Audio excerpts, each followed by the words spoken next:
accused the ruling All Progressives Congress of planning to cause unrest to rig the July 16 gubernatorial election in the state. The main opposition party in the state vowed to resist any form of antics of the ruling party to manipulate the election. The chairman of the caretaker committee, Osun PDP, Dr. Akindele Adekunle, while briefing journalists at the party secretariat in Osogbo, urged the heads of security agencies and other relevant international communities to ensure strict compliance with the electoral law before, during, and after the election in the states.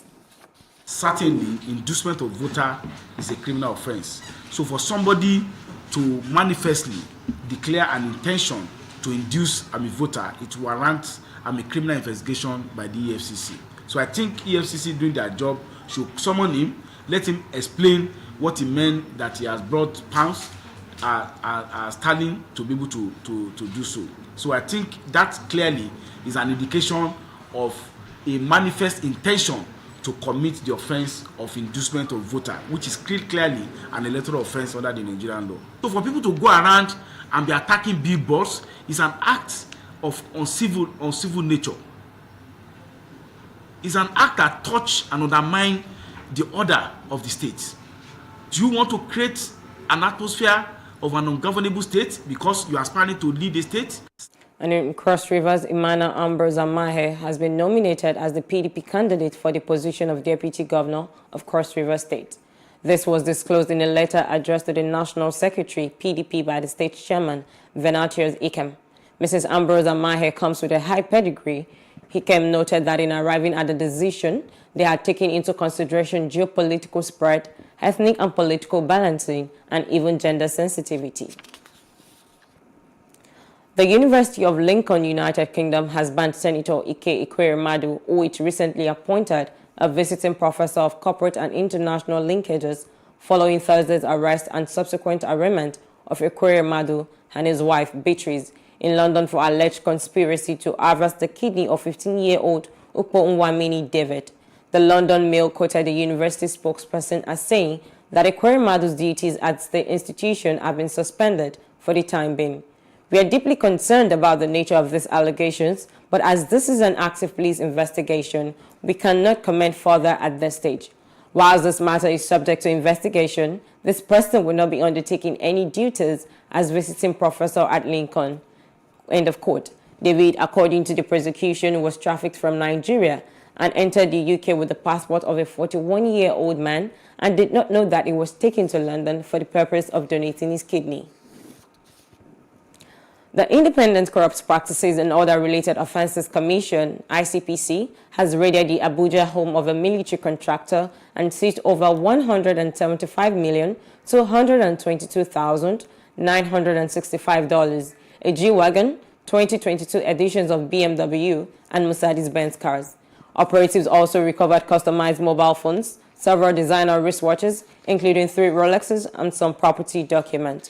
ICPC arrested the managing director of K-Salam Construction Company Nigeria Limited, Kabiru Salau, said to be the owner of the property. The anti-graft agency, in a statement by ICPC spokesperson Azuka Ogaga, had denied that the home belonged to a former chief of army staff, Toko Buratai. At least 22 persons have been kidnapped in a community within Abuja following an attack by gunmen. Confirming the assault, police authorities in the FCT said that the attack took place within Rafin Daji, a boundary within community between Niger State and the FCT.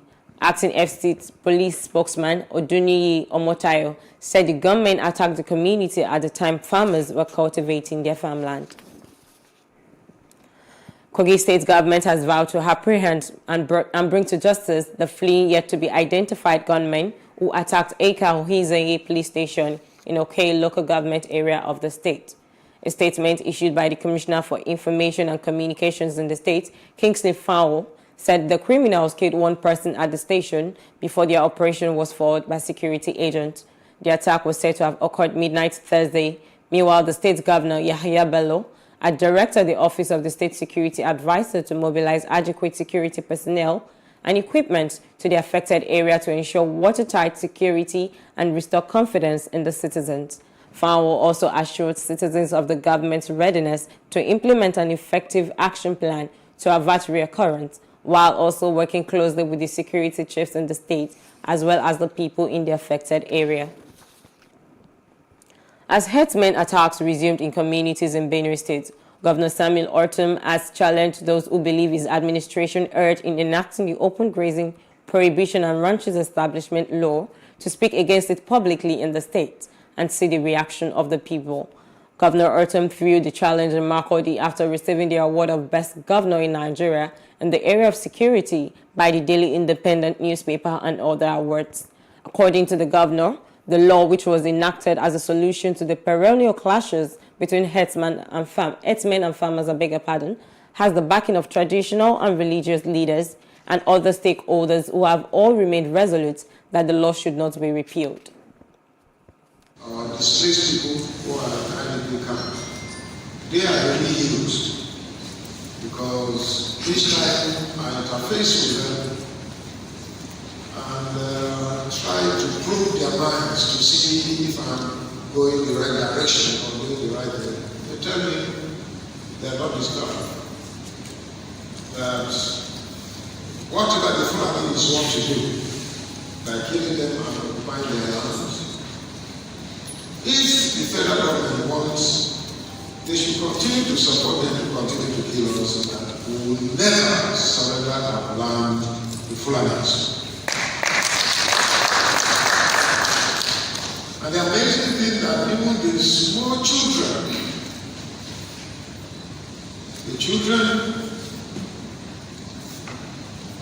both boys and girls, they have told me that our governor right up will support you with our prayers. And so I'm not intimidated by anyone. I remain committed and nothing will shake me. And any dreamer who thinks that he will come here and repeal prohibition of open grazing and prohibition for ranching law is just dreaming in the day. He also advised the people to take an advantage of the ongoing voter registration exercise by the Independent National Electoral Commission to regularize their permanent voters' cards to be able to elect leaders who would represent their interests in next year's general election. We will encourage our people to get ready with their PVC. When that time comes for election, we will also tell them, because getting PVCs and not participating in the election will not help. We will tell you the right thing to do, because we must rescue this country by all means, and it will require all of us to work together to ensure that we rescue the country. This country belongs to all of us. And our constitution must be respected and obeyed. On that we stand. We are law-abiding people, but our being law-abiding should not be taken for granted. This country must be rescued by all of us. Those of you who are keeping quiet, it will soon knock on your door. Other awards that were presented to the governor during the meeting in recognition of his contributions to the development of the country were from the International Council for Women Affairs, Nigerian Bar Association, Benue State Branch, and Boko Polytechnic. The national and state government has inaugurated the Round 2 seasonal chemo prevention campaign on malaria to tackle the disease across the 13 local government areas of the state. The State Commissioner for Health, Pharmacist Hamad Yahya, disclosed this in Lafia during a media parley aimed at sensitizing residents of the state on how to tackle the disease. He explained that due to the state government efforts in recent times, the burden of malaria had drastically reduced from 60% to 30% and currently to 14.6%. So today also, we are trying to go.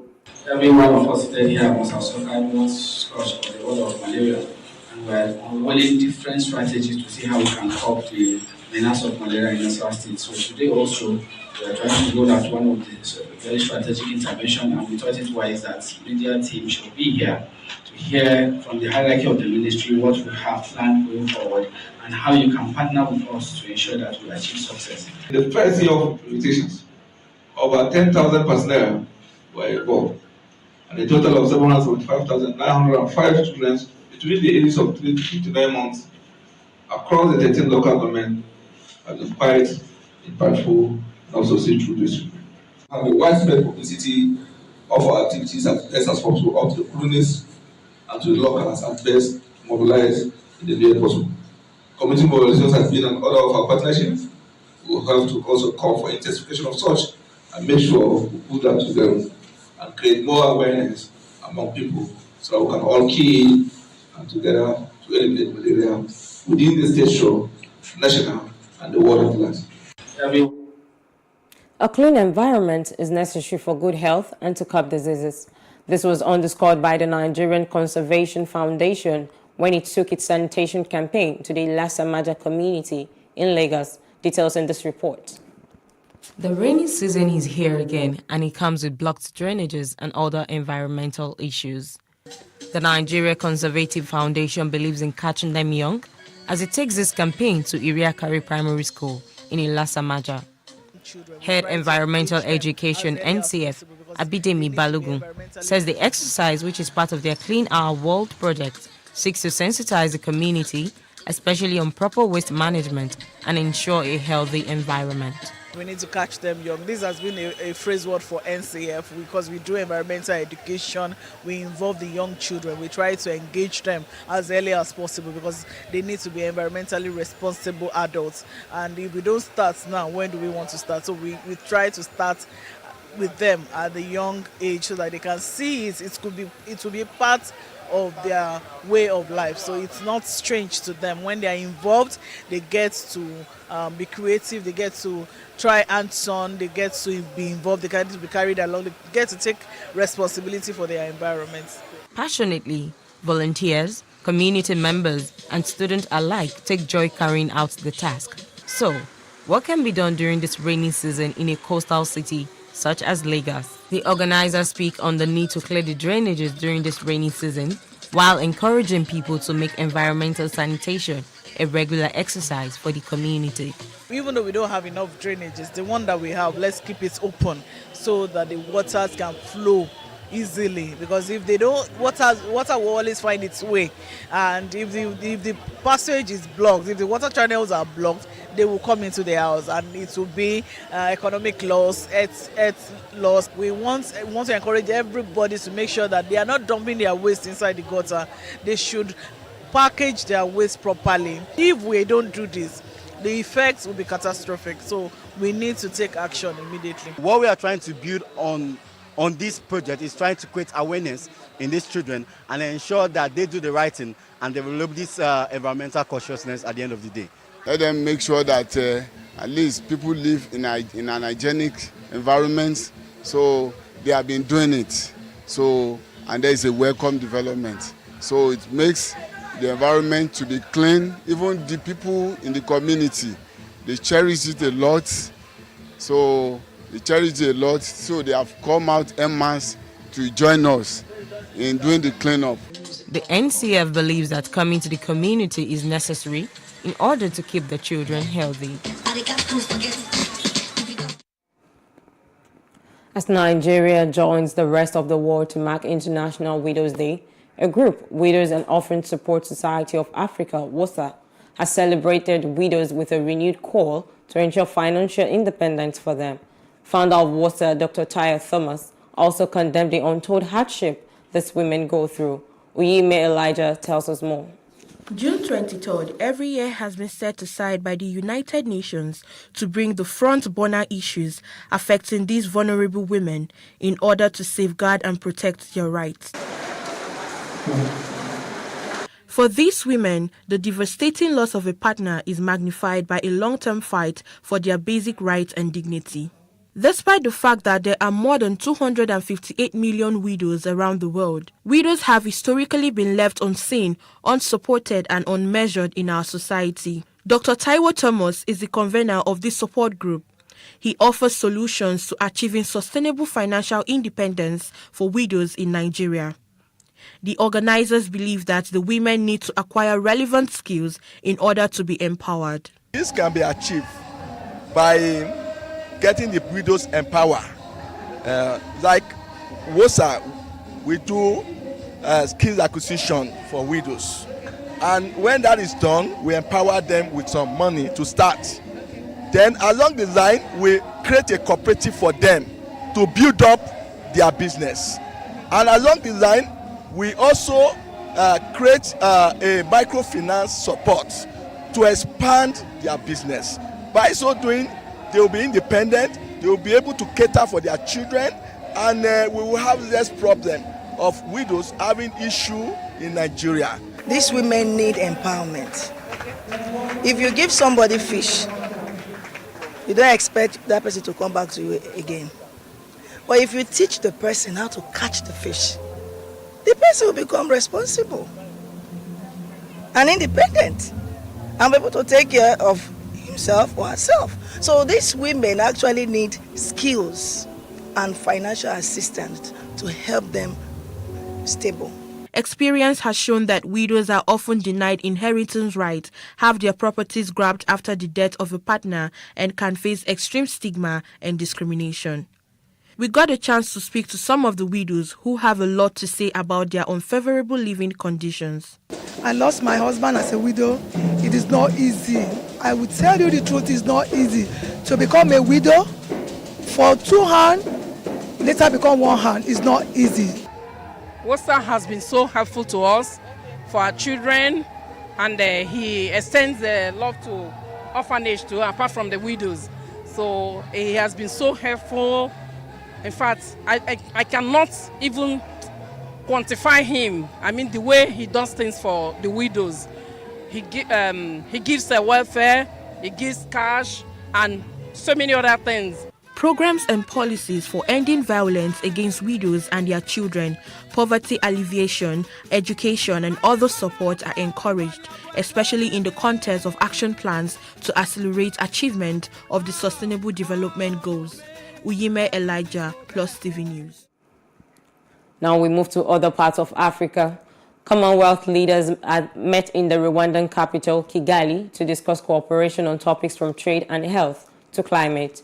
It's against a backdrop of criticism of host Rwanda's human rights record and of a British policy to deport asylum seekers there. The Commonwealth encompasses about a third of humanity and presents itself as a network of equal partners with shared goals such as democracy, peace, and prosperity. Rwandan President Paul Kagame paid tribute to Queen Elizabeth, who is the head of the Commonwealth, in a speech at the opening ceremony. Rwanda joined in 2009. We join together to pay tribute to Her Majesty the Queen, the head of the Commonwealth, and its most devoted champion. Over her 70 years of service, the Commonwealth has grown both in number and in the scope of its ambition.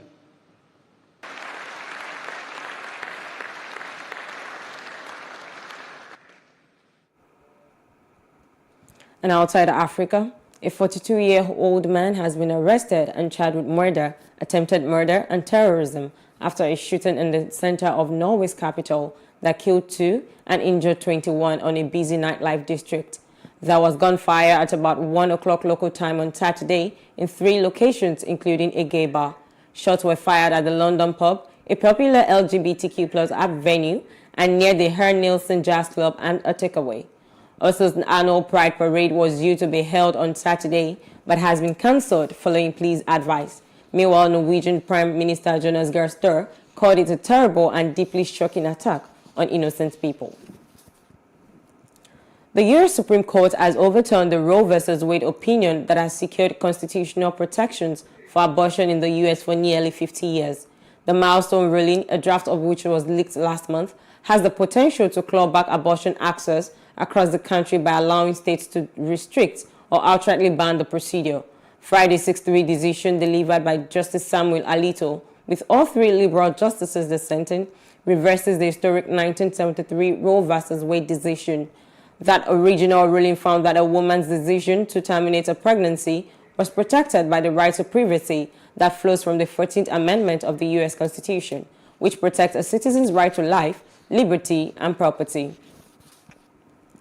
And in business news, The Federal Ministry of Agriculture and Rural Development says it would import 10,000 units of tractors and 50,000 units of assorted implement from Brazil and equipment for assembly in Nigeria in the bid to drive the mechanized farming policy and improve food production.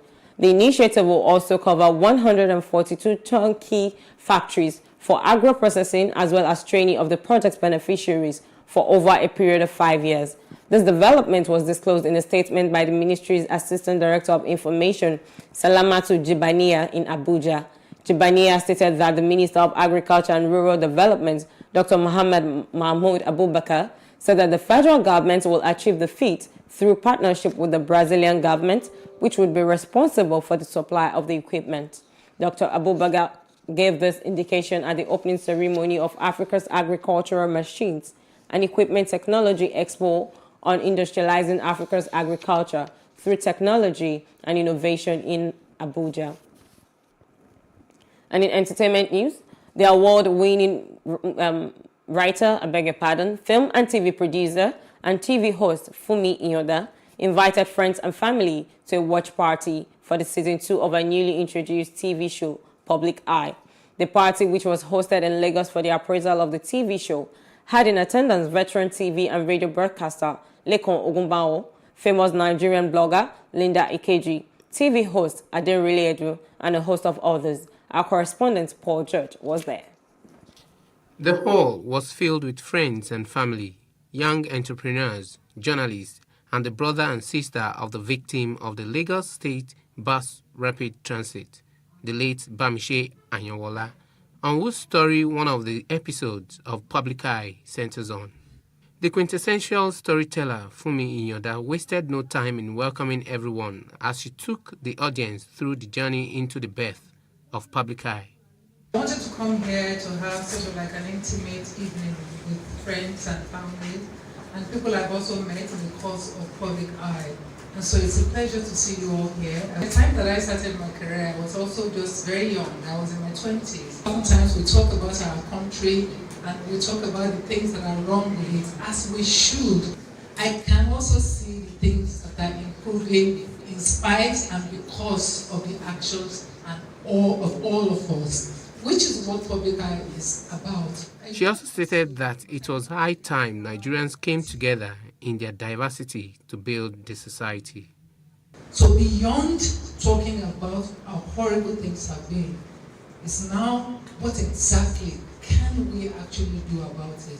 Who should be doing what? What can we do to ensure that they do it? One of the special guests, Ogunbanwo, encouraged the audience and Nigerians at large to do the right thing at all times and be responsible for their actions in order to build a society we can all call our own. What kind of stories do we want to tell? What is the purpose of telling the story? We first have to acknowledge the good things before we keep pointing out the other things that we need to change. It's not just government. The average person in this room may forget, and it is human to forget, to renew your vehicle particulars. Be ready to pay the fine. Adenrile Edun, alongside other invited guests, admired the skill of Iyoda's storytelling as the shower encomium on her. I always have this to say about the media mogul and messiah that I call Fumi Iyoda. Auntie Fumi Adat, because she's not my mate. I was inspired and motivated by how she was constantly changing the narrative and she was rewriting the story of media and also giving us stories from a different perspective. Where do I even start from? Mama, you are ageless, you are timeless, you are flawless, you are stainless, you are spotless. Bogwe, take all your flowers. In short, you don't even need flowers, you own the garden. She is keeping abreast of the story to tell us that he shouldn't die because the safety of Lagosians and every one of us is at stake here. And she wants the public to take 1 or 2 lessons from this. She's real, she's true, she's inspiring, she's humble, she is beautiful, and above all, she's blessed. In the world we live in today, journalism and new media, it's very, very tempting to go after like flashy entertainment, fun stories, but it's still important to make sure that ordinary people's stories of justice and injustice and the way Nigerians live are told.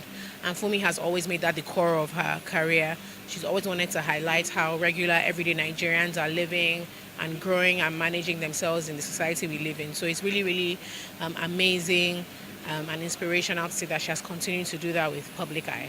Guests at the event were treated to a light entertainment, even as Public Eye Season 2 goes on air. Paul George, Plus TV News. And in sport news, Nottingham Forest have signed Nigeria forward Taiwo Awoniyi from Union Berlin for a club record fee. The 24-year-old joins the newly promoted club on a 5-year deal for a reported £70 million. Awoniyi scored 20 goals in 43 games across all competitions last season and becomes Forest's first international signing since gaining promotion back to the Premier League. Awoniyi joined Union Berlin on a permanent transfer following a season-long loan in July 2021 from Liverpool, where he started his career.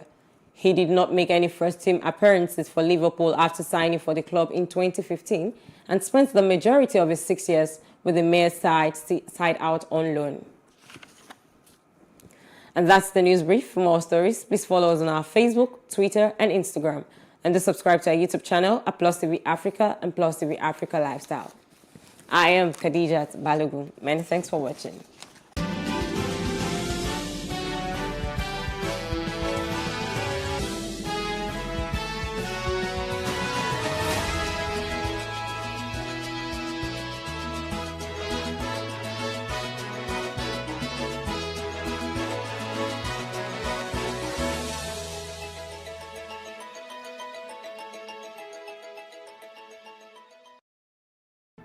There is no voting on social media. To vote, you would require a permanent voter's card. To get your PVC, visit cvr.inecnigeria.org. Create your account with a valid email address and start the registration process. An activation link will be sent to you. Click on the link and activate your account. Fill out the form, pick and submit a convenient date and time for your biometrics. Print the application slip, which should have your QR code. On the appointed date, go to the nearest INEC office for your biometric capturing. Thereafter, you will get a registration slip to pick your permanent voter's card when ready. Get your PVC today. This message is from Plus TV Africa.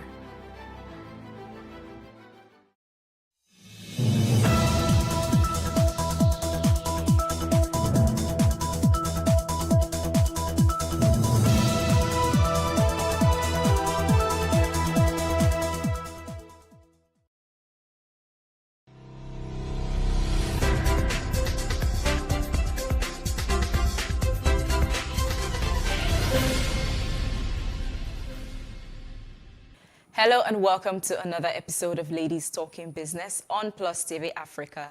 I'm your host, Moremi Akonwo.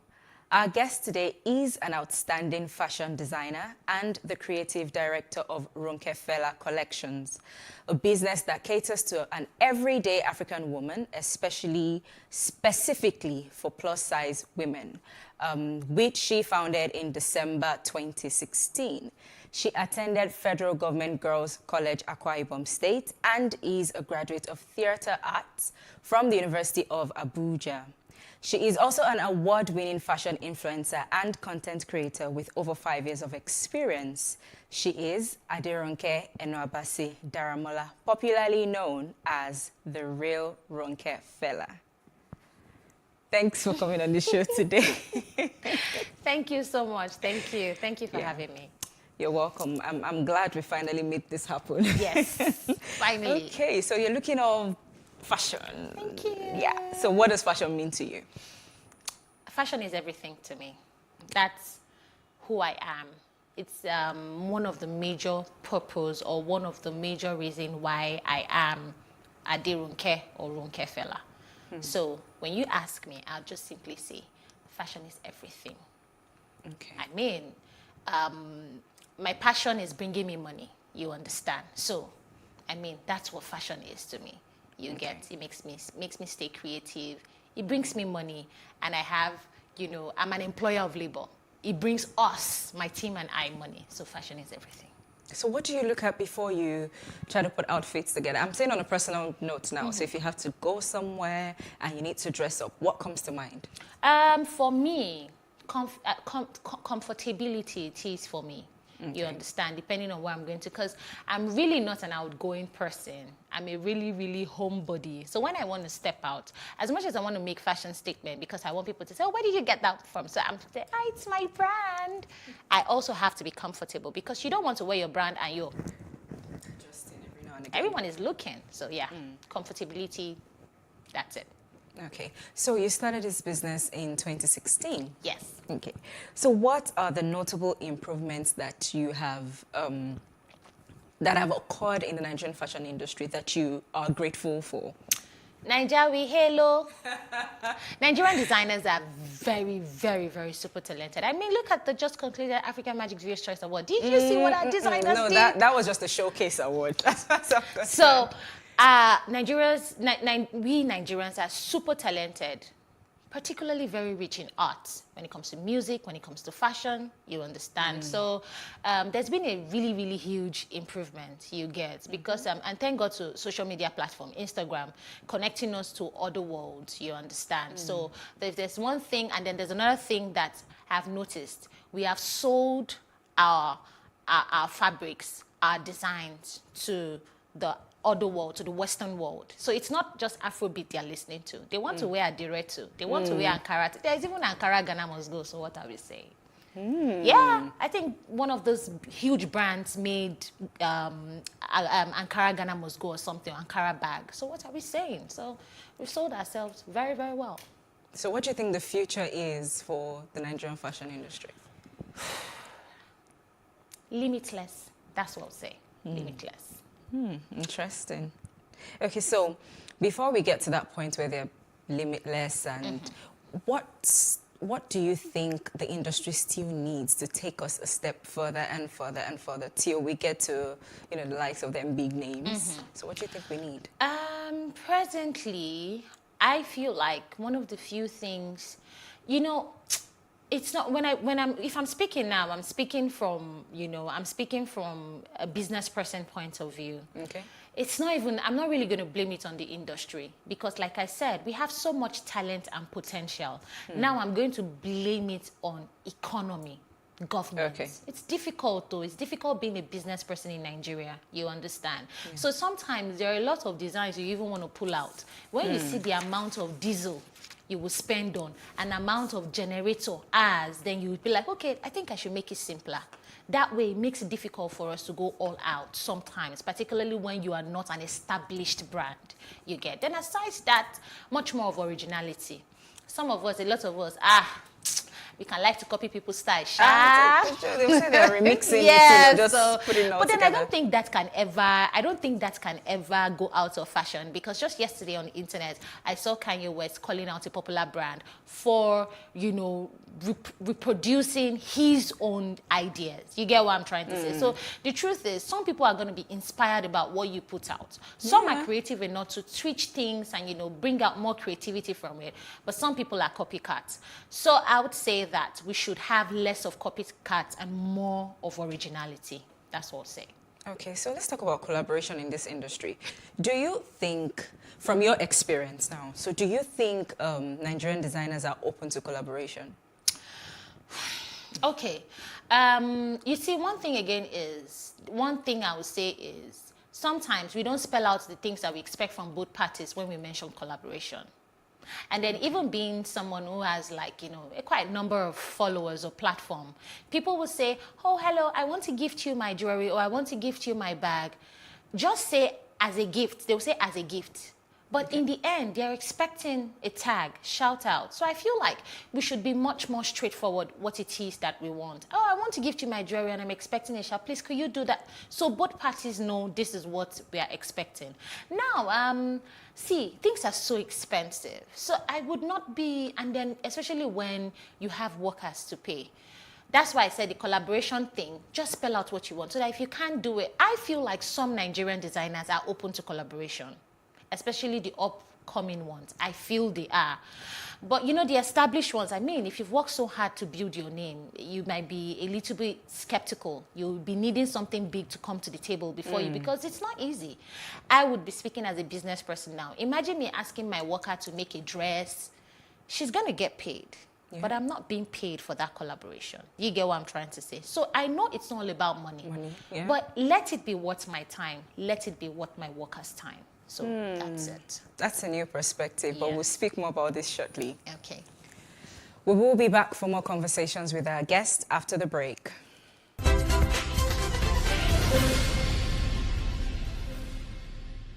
How can we have peace without justice? Plus Politics. It's not just another political conversation, it's about keeping you in the know. The relevant interviews, asking the tough questions to those that matter. Get the answers you need. Does it mean that the people who were injured, people who were shot at, those who were involved in that stampede are not going to get justice? It is unfortunate, it is sad that we have a government of deaf and dumb. Analysis from top experts. The last election was not really an election. We feel that Obasanjo has a very special place in his heart for hating Ijaw people. I think it really boils down to two things. One, trust and accountability. Plus Politics, every weeknight at 7 p.m. on Plus TV Africa.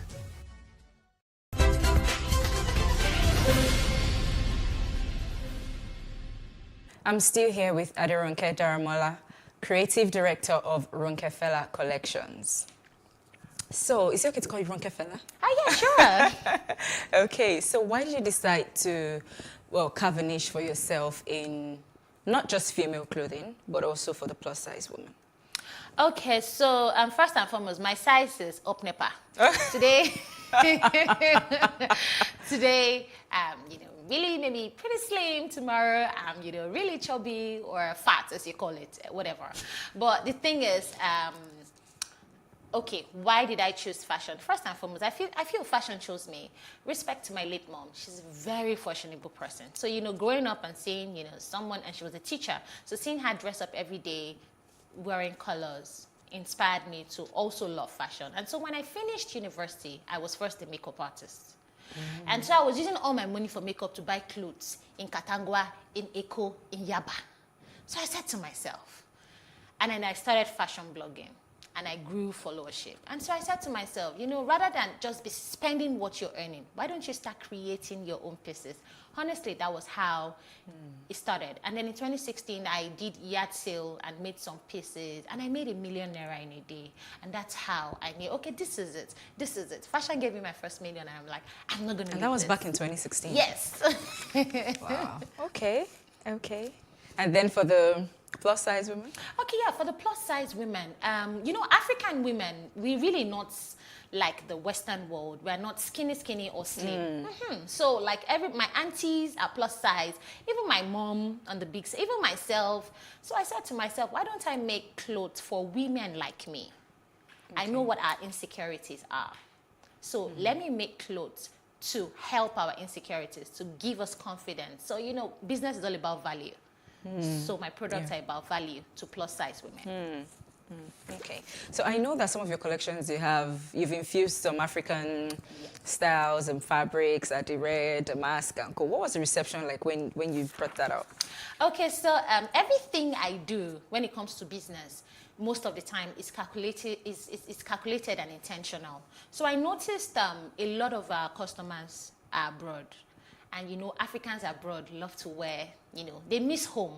So they love to wear Ankara, they love to represent.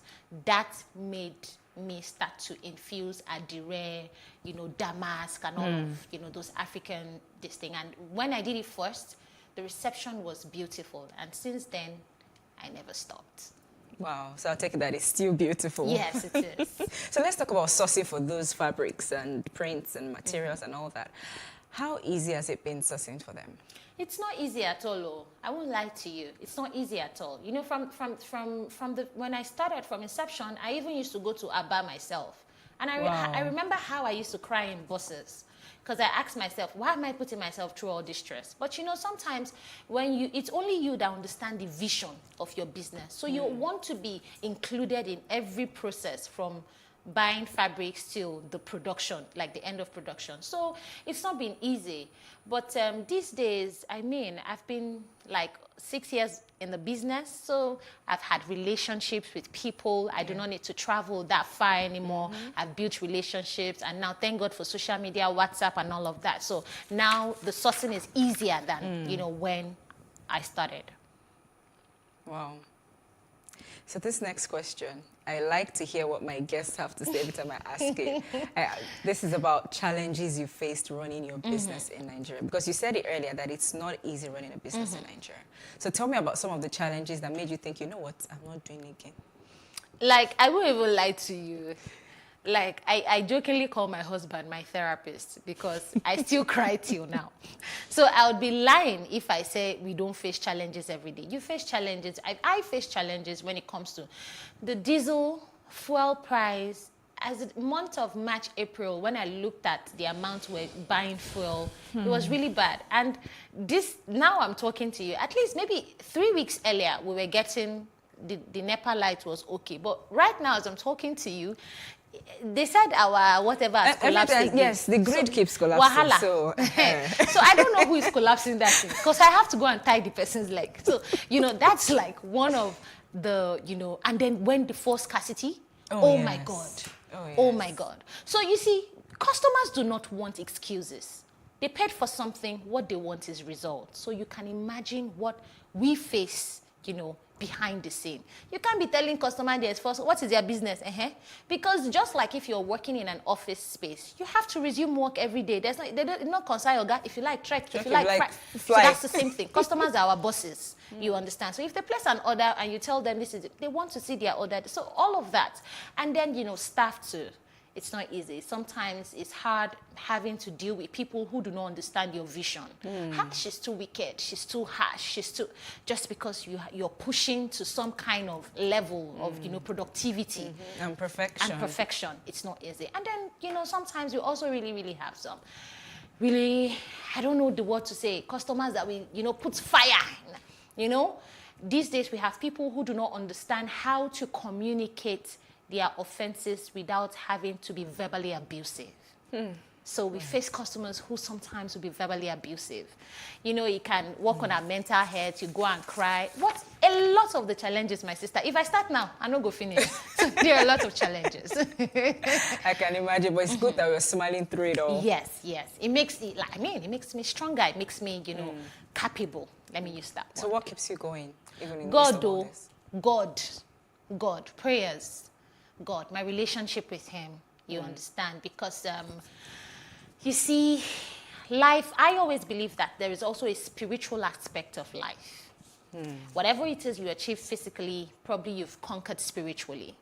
So I always do not like to joke with my walk with God. I'm not trying to tell you I'm saint or perfect, but I do not have to be when it comes to the God I serve. He loves me just as imperfect as I am. So God is my utmost strength. And then my family. Oh, my dad is so supportive. God bless you, sir. If you go to my father's house, you will think he's the tailor. Clothes almost everywhere. You understand? He's so supportive. He never complains. Even sometimes like, oh, daddy, I'm sorry. Oh, no, you can continue your business. He's so supportive. So I have an amazing younger sister who also happens to be the manager of my brand. So, you know, when you have just good people around you, good family, my husband too is also very supportive. So God and my family. Amazing. Bless them. God bless them. Amen. We will go on a short break. Please stay with us.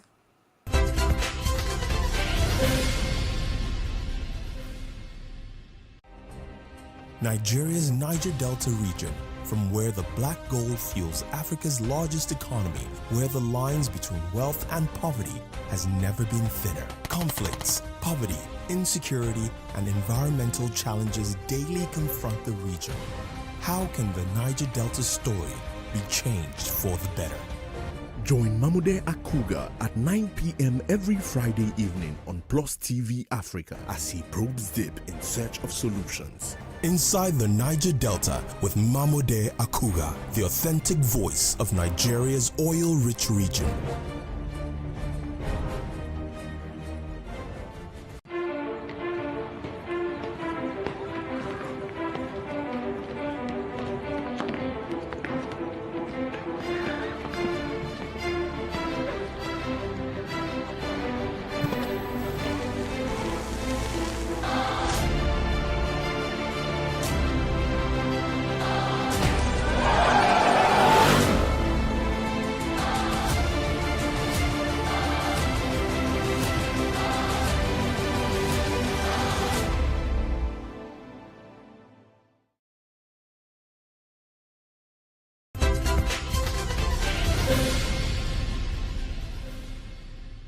Thanks for staying with us on Ladies Talking Business. We have been having conversations with the real Rockefeller, an award-winning fashion designer and content creator.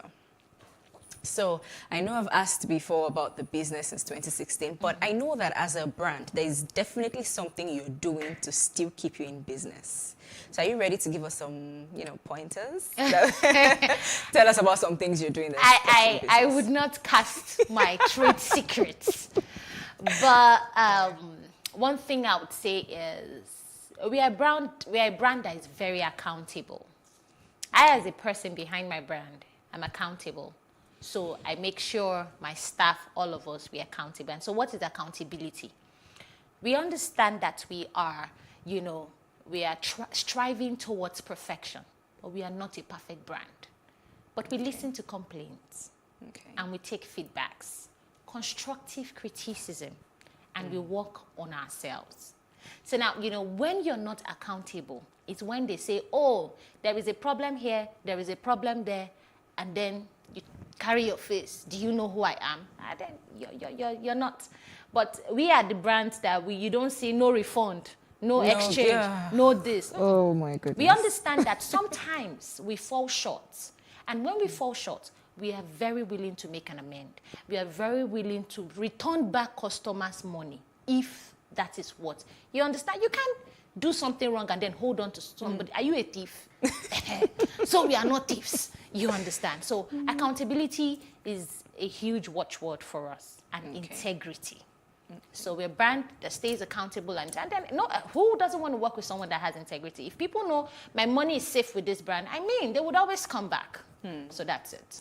So I don't know if you've ever thought of partnering with maybe an international brand or something, but how do you think that can work?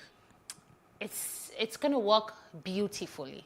Like, I wouldn't want to give too much plans and whatever away, but it's going to work beautifully because, like I said, for a brand like ours, that it's accountable and has integrity, the sky is beyond our limits, because working with an international brand, having them on board, selling our pieces on international platforms, it will make life easier for us. It will make the people we are partnering with happy because they know this one's they're not just all about money. You understand? We can hold them accountable for anything. So it's something that we are looking forward to. It's something that we are also working towards. I like that you keep emphasizing accountability as one of the key pillars of your business. But let's also talk about customer service. Okay. That is lacking in Nigeria. What are your thoughts on how we can improve customer service culture in this part of the world? Okay, so seated here, I would not act like I have not made mistakes when it comes to customer services. I've made mistakes, I've learned. But that's why you see I keep talking about accountability, because Nigerians in total, both the business people and the customer people, we are not accountable people. Customers too don't like to take responsibility when they've erred. We only have a few customers that will say, hello, I'm sorry, I sent a wrong measurement. Is there anything you can do to help me? We are always running to help such customers. Please, yes, ma, we can help you. Can you come in? You understand? Some people will send wrong measurement. They will say, but you should have told me now. Why didn't you tell me? You understand all this kind of stuff. So that's it. And then on the business people part too, you'll be seeing things like no refund.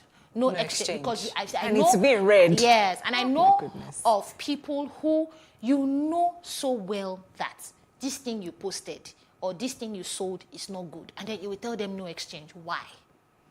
So on our part as business people, we need to do better. You understand? A lot of us business people in Nigeria, we are money conscious people. I won't lie.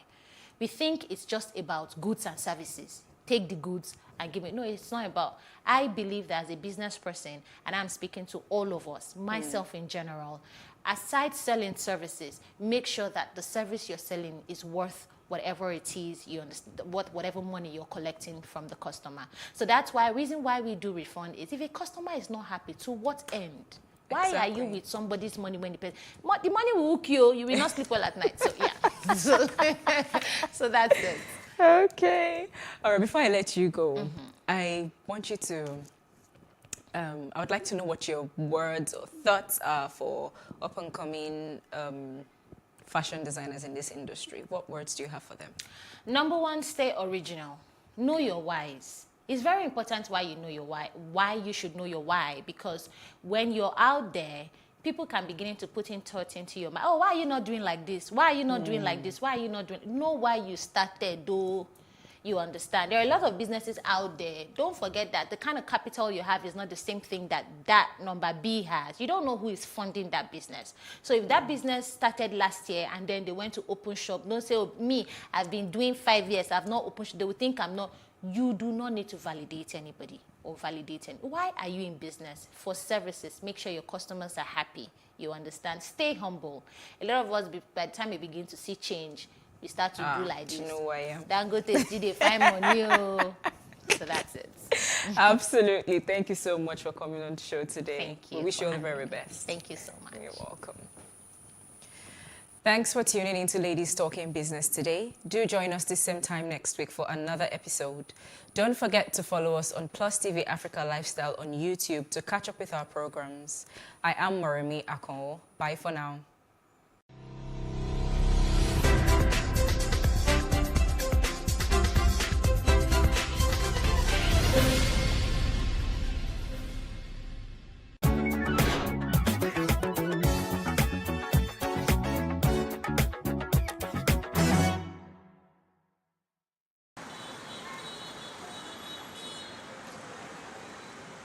You may want to ask why murals are important. It is no secret that murals make neighborhoods beautiful. They add color to building walls and streets which would otherwise go unnoticed. They are a treat for locals and tourists alike. Murals have been part of Nigeria's cultural landscape for thousands of years. The term mural became popular with the Mexican muralism art movement. The transformation which took place in the history of mural art during the 1920s and 1930s was highly influenced by the government's sponsorship in Mexico. The Mexican President Alvaro Obregón began a nationalist cultural program in the 1920s. As part of this program, the Mexican Ministry of Education and other government entities to create public murals. In Lagos, the visual effects of wall paintings are an excitement to attract public attention to social issues like the ones here under the Falomo Bridge. An artist, Poli Alakija, created these murals on the columns in homage to the Bring Back Our Girls, the 276 schoolgirls who were abducted on April 14, 2014 by Boko Haram.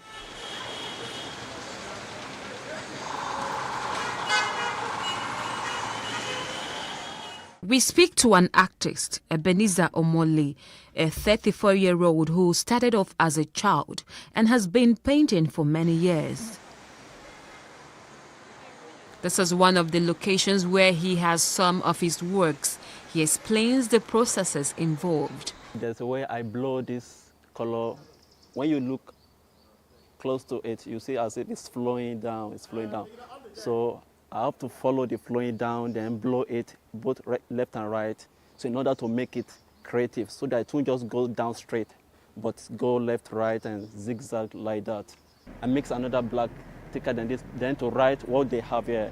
Especially like this is, we have food here, then we have swimming pool here, then we have games, then we have drinks here, then we have pools, music. So I just did an artwork that will speak for this place because this is a restaurant. So I did those backgrounds so to speak. So anybody coming inside, looking at this place alone, so they will know what is going on around there. He speaks on the distinguished effects imbibed in artistic painting than ordinary ones on the wall. Ordinary painting is just maybe changing the wall to a particular color that you like. Mural is very interesting, and I used to say it. No painting is complete without an artwork like this. So for your painting to come out well, so you need to add some artistic to it so that to make it more, because a lot of people in the world, they cherish artwork. Now, for example, now, this is lion. A lion represents a king, and the writing here, so it's all about this place, because this restaurant is not just a restaurant, it's a reggae restaurant. So that's why we have most of the color here, reggae color. Ebenezer further explains that murals are a mode of expression for artists in every graphic style imaginable, abstract, photorealistic, expressionist, to name just a few. Anyone who is into painting and had a mural painting into his work will get more job than just ordinary painting. No matter how bad situation a building have, when you design it with artistic, even though if it is hot or old building, when you paint it well with this mural artistic painting, it adds more value to the building, and it make Lagos look more beautiful than, you know. As a community centerpiece, the wall painting gets a new dimension as a powerful visual communication tool meant to promote the opinion of the people and transmit social and political messages towards unity. Murals bring art into the public space, and because they occupy public spaces, are accessible to everyone regardless of class, education, or ethnicity.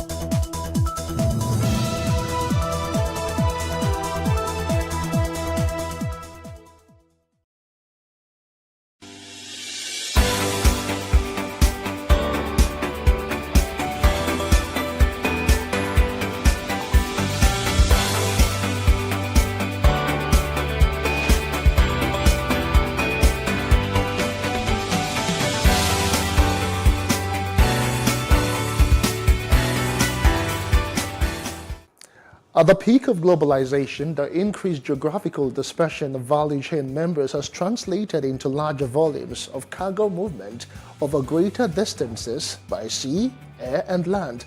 This development has necessitated the need to engage freight forwarders in facilitating the movement and flow of cargo to different destinations.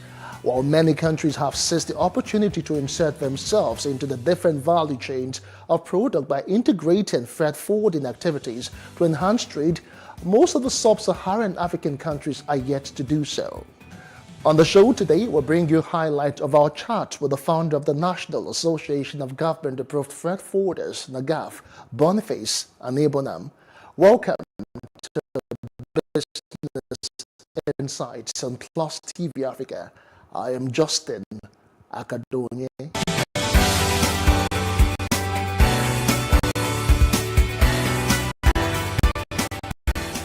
First off, the Association of Mobile Money and Bank Agents in Nigeria, AMBAN, has vowed to ensure the implementation of the frameworks put in place by the Central Bank of Nigeria to ensure compliance by members.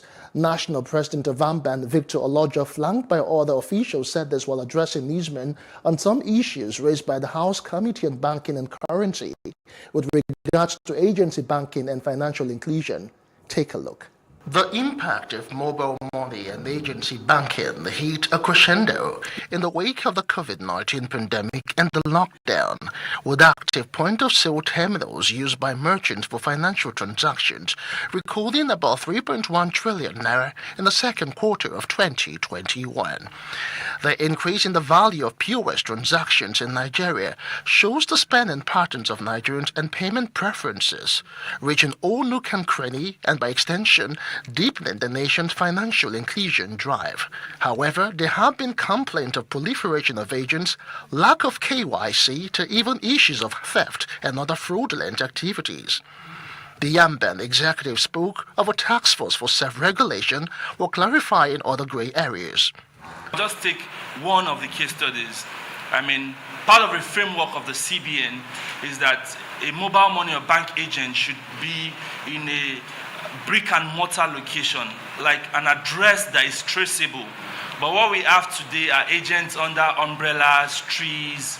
We have agents who are hawking this terminal. Rising from our 5th AMBA Annual National Conference held in Abuja last year, one of the resolutions that came out of our robust deliberations with all critical stakeholders was to begin self-regulation using our task force.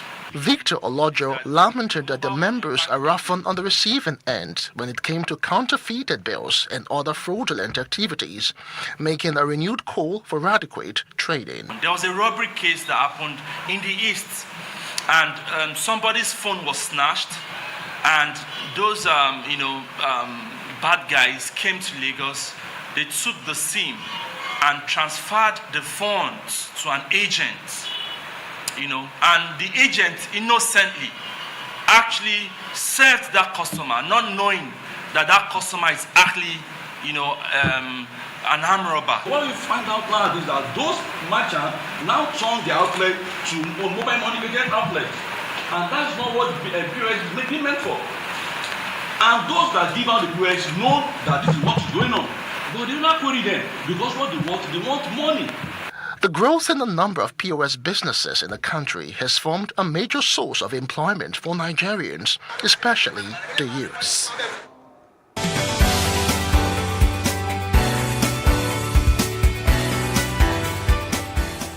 Welcome back. The ongoing reforms by the federal government of Nigeria aimed at increasing efficiencies, improving transparencies, and adding value to the economy of the nation has been extended to the freight forwarding subsector, thus giving birth to the Council for Freight Forwarding in Nigeria, CRFFN. The Council for the Regulation of Freight Forwarding in Nigeria Act No. 16, 2007 was enacted into law on the 30th of April the same year. The Council is charged with, among other responsibilities, regulating and controlling the practice of freight forwarding in Nigeria and promoting the high standards of competence, practice, and conduct among members of the profession. Let's take that interview with the founder of NAGAF, Boniface Anibonam.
PlusTvAfrica is domiciled in the transport industry, and it's most unfortunate, and that's where we are.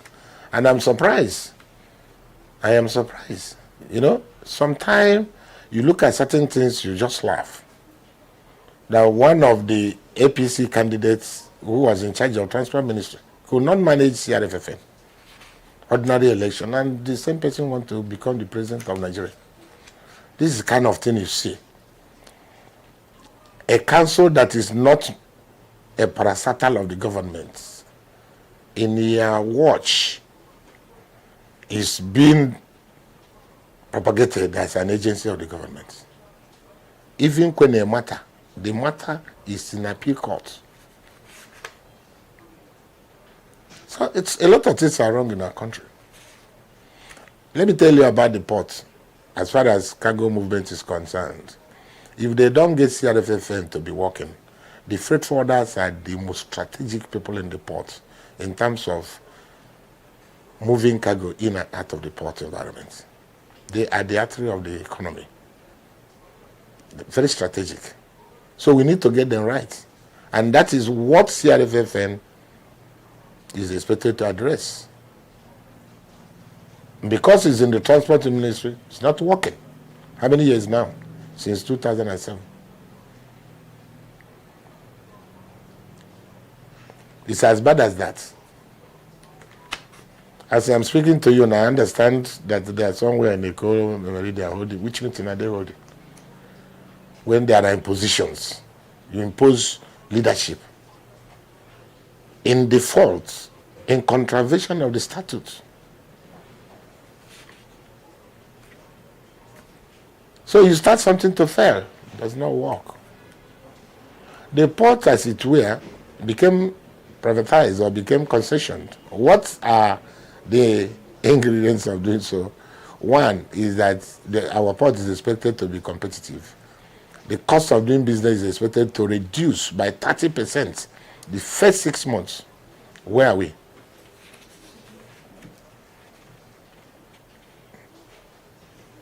I don't know. We can be repeating ourselves every day. Doesn't make sense.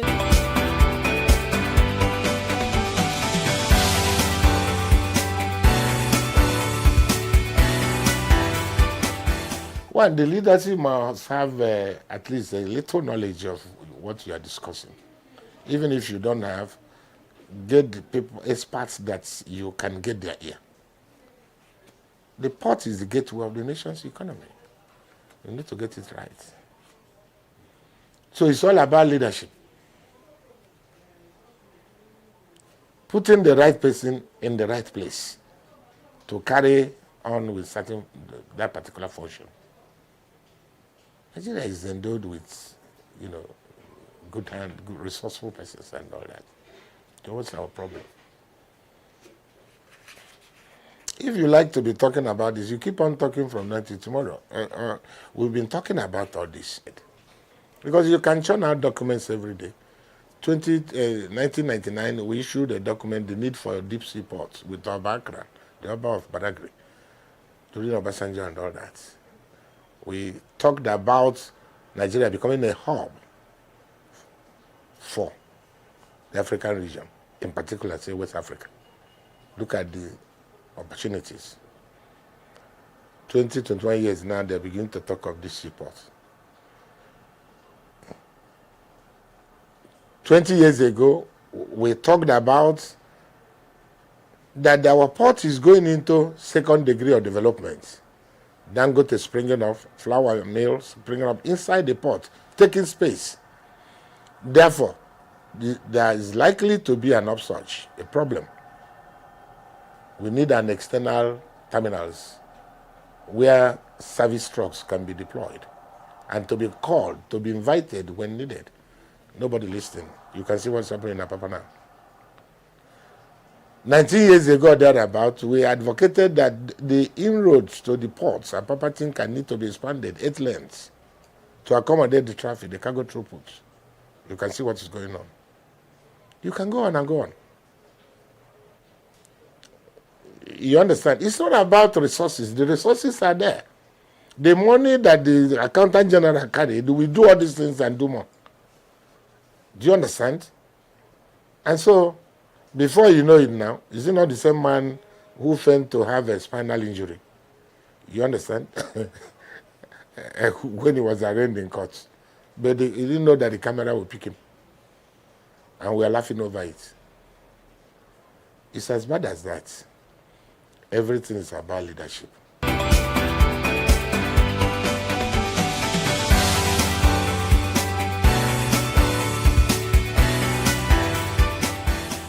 You know, when you are not in a place, they bury somebody. If you want to exhume the body, start from the lake.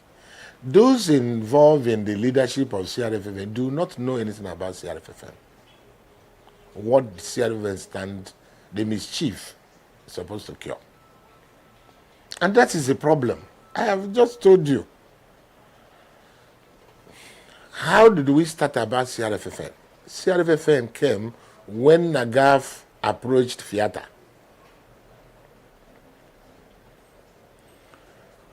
I was the president of NAGAF in 1999, the first president of NAGAF. And I discovered that, look, Nigeria, we have 4 seats in the Federation of Freight Forwarders, International Federation of Freight Forwarders. We have headquarters in Zurich. The 4 seats belonging to Nigeria are not there. When we applied for membership, Issa Baluchi then was the president. The next we saw was petition from our sister associations. And they claimed to have been in existence since 1954. And they didn't know that Nigeria is not found in that global body. That led to my inviting Issa Baluchi, the then president of FIATA. He came to Nigeria, we had a meeting. He met with later John Madeko as Minister of Transport. And the next thing, he now advised that we need to get a legislation, to bring everybody, the contending voices, to one. And that I took off with NAGAF and, started the process through the National Assembly. Of course, indeed, the Nigerian Shippers Council came to our help. It's a long story. Something is wrong with us. Something is wrong with us. And that is wrong with us is leadership and in our ability to enforce laws of the land. You make laws, the laws should be enforced. If you don't obey the law, the enforcement unit will enforce you. That is the coercive nature of government when you are to the contrary. So it's about leadership. It's a simple thing, even in your home. When there is no leadership in your simple domestic home, you see the children are here and there because there is nobody taking charge. That's it.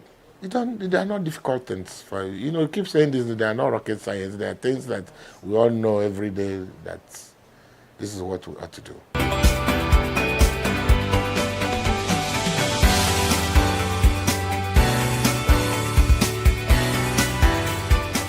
What custom is trying to do is to respond to the cries of the people, of those who come to do business with the customs. Custom is trying to solve the problem of you clearing your cargo, for instance, the cars, out of custom control, along the road, somebody holds you, an officer of the custom again, and say, look, the duty is not appropriate. And then you start all over again. While you are not a freight forwarder, your goods have been cleared out of custom control through a due process. Even if it is not through a due process, it came out from the port. And the port is an enclosure. It's a restricted, although commercial. That is on one part. Those that smuggle those goods inside, that's a different thing. That's outright smuggling, untrue declarations, or what we call outright smuggling and all that, But those who went through the ports and cleared their goods out, and they're still having problem on the road. Well, you cannot separate whatever might be the malfeasance or the difficulties. Custom is part of the society, right? There could be one person or the other. It's just like any other Nigerian. Now, the management of the custom now decided to use a process that will solve the problem once and for all. Every vehicle has what they call VIN number, vehicle identification number. That vehicle identification number will tell you the year of manufacture of that car. And with that, the custom will go ahead and process, the duty, assess the duty you're supposed to pay. The problem came when custom did not give into account what they call depreciation value of the car. So I think that was the hue and cry. But that has been resolved, and that will show you the response of customs when issues are raised and they are germane issues, and that has been resolved and things are working out properly now. No problem.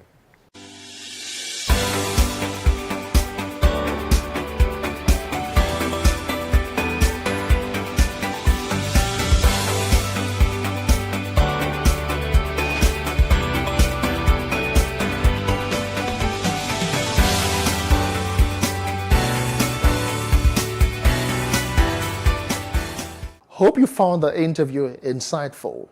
We will now leave you with useful insight on how to write an informal business proposal. I am Justin Akadonye. See you again next time. Writing an informal proposal. The thought of writing a proposal overwhelms many people, but the task does not have to be daunting.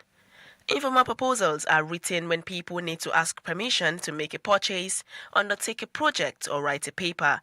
This type of proposal is a way of persuasively putting forth an idea and asking for action to be taken on that idea. When writing a proposal, consider who will read the proposal and what that person may or may not already know about what you are proposing. Follow these steps when writing a proposal. 1. State your purpose. Do this clearly and concisely so that the reader knows immediately why you are writing. 2. Give some background information. Explain why you are proposing your suggestion so that the reader has a better understanding of the problem. 3. State a solution to the problem. This is where you give specifics about your suggestion. 4. Show costs. Lay out any costs that will be involved. 5. Conclusion. Wrap it up by restating the problem and the proposed solution.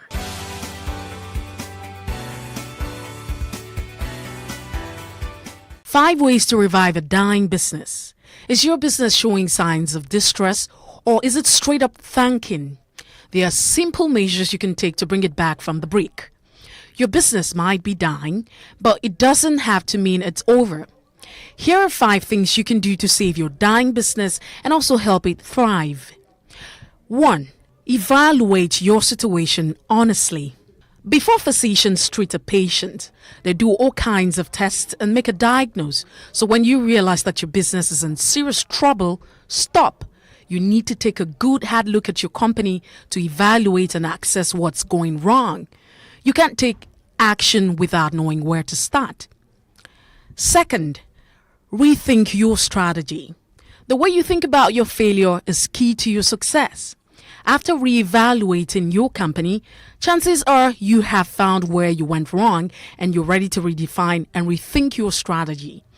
You have decided not to give up and you are determined to succeed. This is a great step in reviving a dying business, but is also a hard one. 3. Focus on your people. You may think that the problem is in your software, hardware, or your data, but the best business are the ones that run with soul. Your most important asset are your people, your employees. When your company seems to be falling, reevaluate not just your strategy, but those who need to execute it.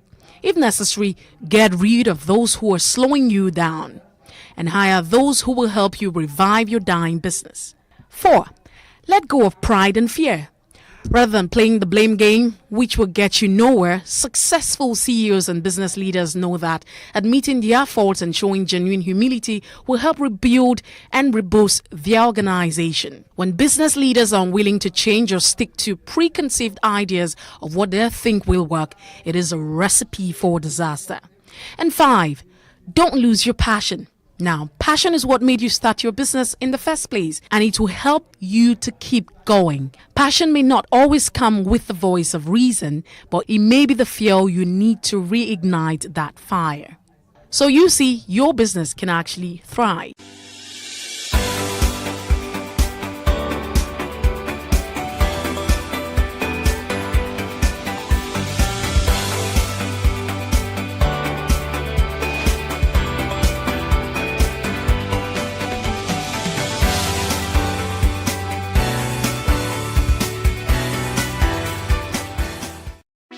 Hey, what's up, guys? You're welcome to another edition of Plus Events, and I remain your host, Ifeoluwa Oshuke. Your absence isn't an excuse anymore, as Plus Events is all you need, as we bring you the glitz, the glamour, and loads of fun. Oh, definitely, right? No question. He's a living legend.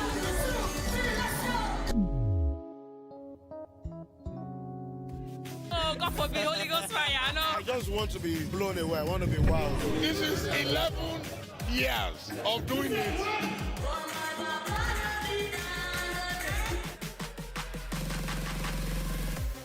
surrounded by so much positivity. No, it's okay. Yo, what's up, my people? It's your boy Starboy Terry. You're watching Plus Event on Plus TV. Stay glued to Plus TV Africa every Saturday and Sunday, 4:30 p.m. West African time.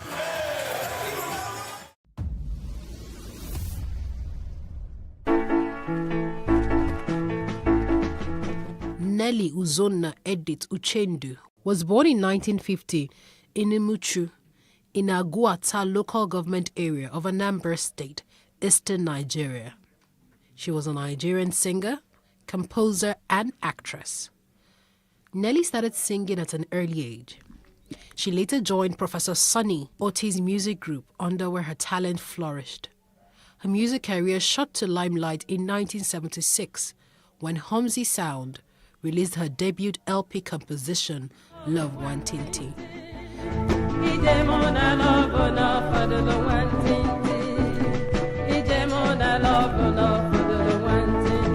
Thereafter, hits like Waka, Akabueze, and Mama Hauser further established her place in the Nigerian music industry.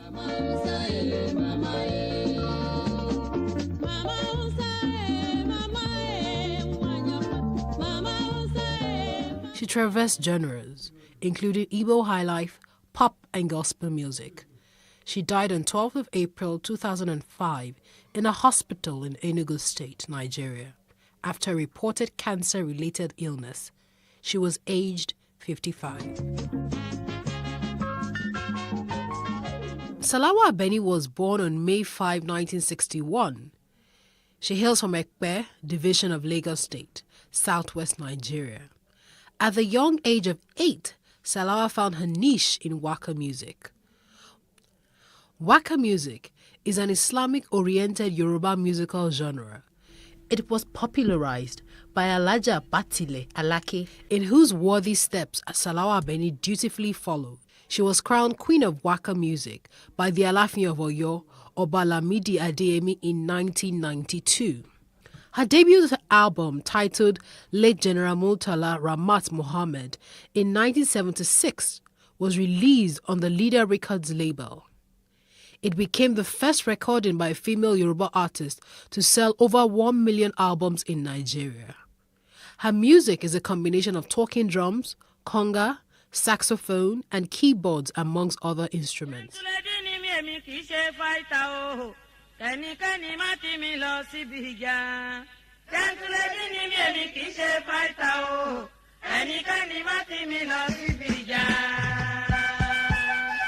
She has performed in and outside the country and has released up to 12 albums during her music career.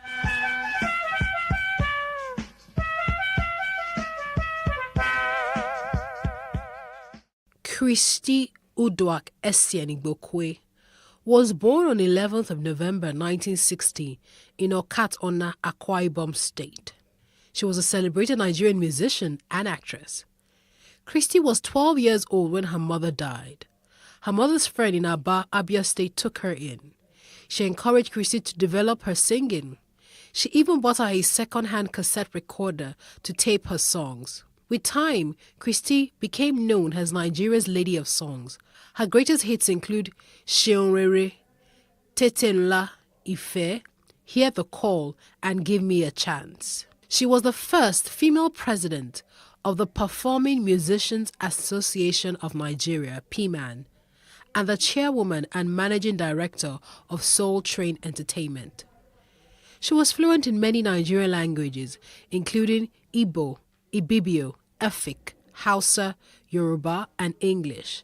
This made it easy for her to cross tribal limitations by singing in any language she desired. Her epic Shorere broke all language barriers.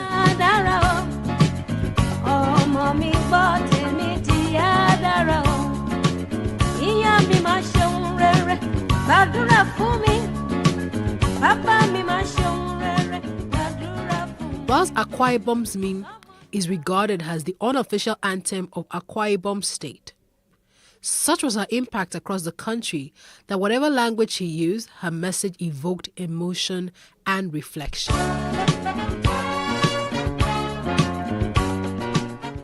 Onyekanwin was born on the 31st of January 1952 in a small town in Imo State, but she grew up in Port Harcourt. She's a singer, a songwriter, actress, activist, journalist, and politician. The Nigerian press nicknamed her the Elegant Stallion. She released her debut album, From the Love of You, in 1981 while working with the Nigerian Television Authority. The album featured an orchestral cover of Johnny Nash's Hold Me Tight. Her second album, Endless Life, was produced by Sonny Okosun. Both were released on the EMI Records. One love set you free. One love keep us together. Living in a world, it's a struggle just staying alive. One love. Originally a secular artist, Owenu made the transition to gospel music in the 90s, and most of her songs are self-penned. She describes her music as African pop. This consists of highlife, Afrobeat, blues, jazz, Igbo spiritual, and even juju, a typical Yoruba beat.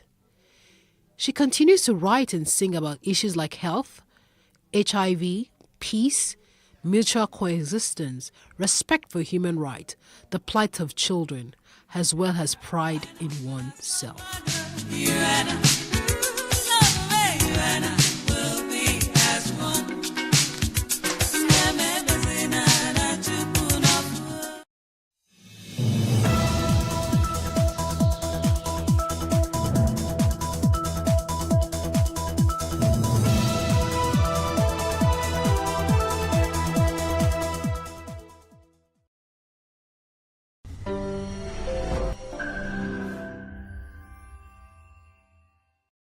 Hello and welcome to One on One. On this episode, we'll be focusing on content creation in Africa. Now, Africa is an amazing continent with people of diverse culture and generation and gender and historical significance. Now, we're translating that diversity into the way we create our content. To discuss this with me today is technology, media, and telecommunications investor. I'm going to ask her why she calls herself that. And she's also the head of music, Sub-Saharan Africa at YouTube and YouTube Music. She is Adi Awofisayo. Thank you for joining us. Thanks for having me. What does Adi mean? Adi is actually Adiola. Oh. That's my given name from my family. But when I was in college, a friend of mine, there's Addie the American doll. And she was like, oh, you remind me of Addie the American doll because it's a black doll, which we don't have, back then we didn't have a lot of. And I just was like, okay, Addie. And that stuck with me. And how did your parents react? You know how our parents can be like, your name is Adiola with a meaning. How did you change it to Adi? Yeah, I mean, they said exactly that. And then they just got used to it. Like, even my dad sometimes is like, Adi. But when my mom really wants to call me, she's like, Adiola. I'm like, oh, what have I done? So tell me, what was growing up like? What was it like growing up? Growing up was fun, actually. So I had this very creative mindset. I used to like telling stories and making up stories. Oh. So when people come to my house, I would say, oh, let me tell you a story. And then I'll come up with this elaborate story and they will say, wait, is that real? I'll say, no, I just made it up. But growing up, I also didn't think the creative space was a space that I could actually have a career. It was just a hobby and something I liked to do. I liked to watch Tales by Moonlight and things like that. But my real job was going to be an accountant. I was going to go to school to be an accountant and learn how to count money was what I thought, and how to make money. That was what I thought, because in my household, I didn't have a role model that was in the creative space. My mom was a town planner, my dad was a pharmacist, so it was very traditional careers, and that's the path that I thought I had to take. So what happened? What now made the switch? How did you now make the switch to a bit of a long journey? Okay. But I think ultimately, after going to school and studying finance and working in investment banking, and I worked at Microsoft in finance, and I truly actually loved working at Microsoft. That was my first inroad into the tech world. I didn't really like finance. It was very boring to me. I was like, okay, I don't think this is what I want to do for the rest of my life. And I saw my finance directors. I was like, oh, I don't know if that's the job I want. Like, that's not my trajectory. And so after about 4 years at Microsoft, I decided to take a year off. And I went to Jamaica. I went to work with the Clinton Foundation. Nice. I applied to grad school, went to grad school at Harvard. And then it was then I started trying to understand what it's like to have a career in the media and the entertainment sector. And I had a professor that was great, and I worked on multiple projects with him. One of it was working at Discovery, and so after I graduated, I continued on that project. Yeah. So that was my first inroad into entertainment, and then it's just been up from there, basically. Oh wow, interesting. I see that you talk about your parents so fondly. You know, what life lessons have you learned from your parents?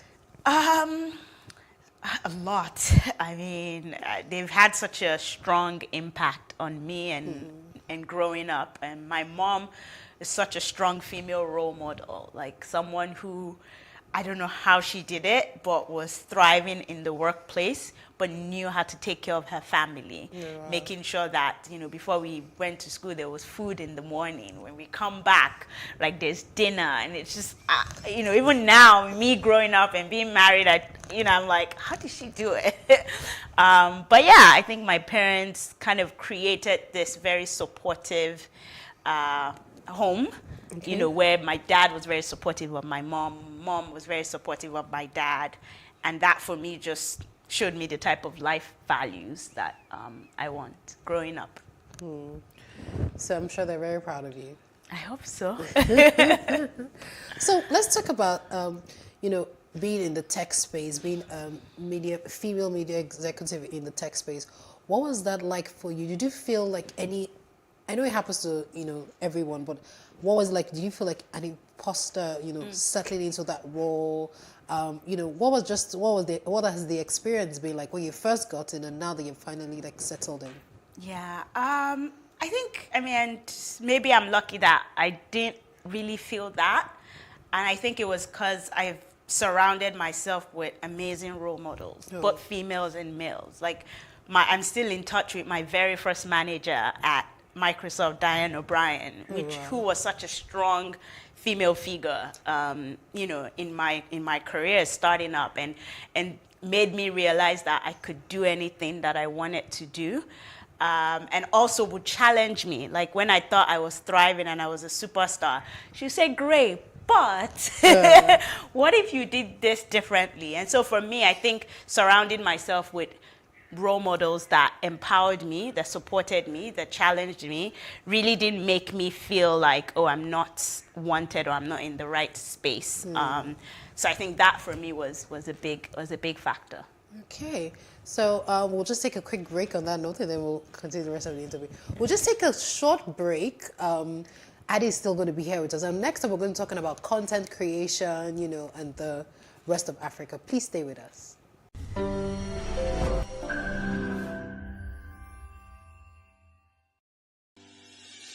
Increase the reach of your events or business services.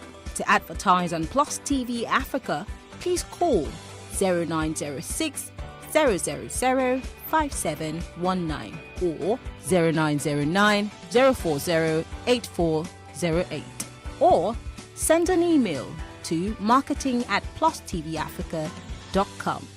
Plus TV Africa. Big stories live here.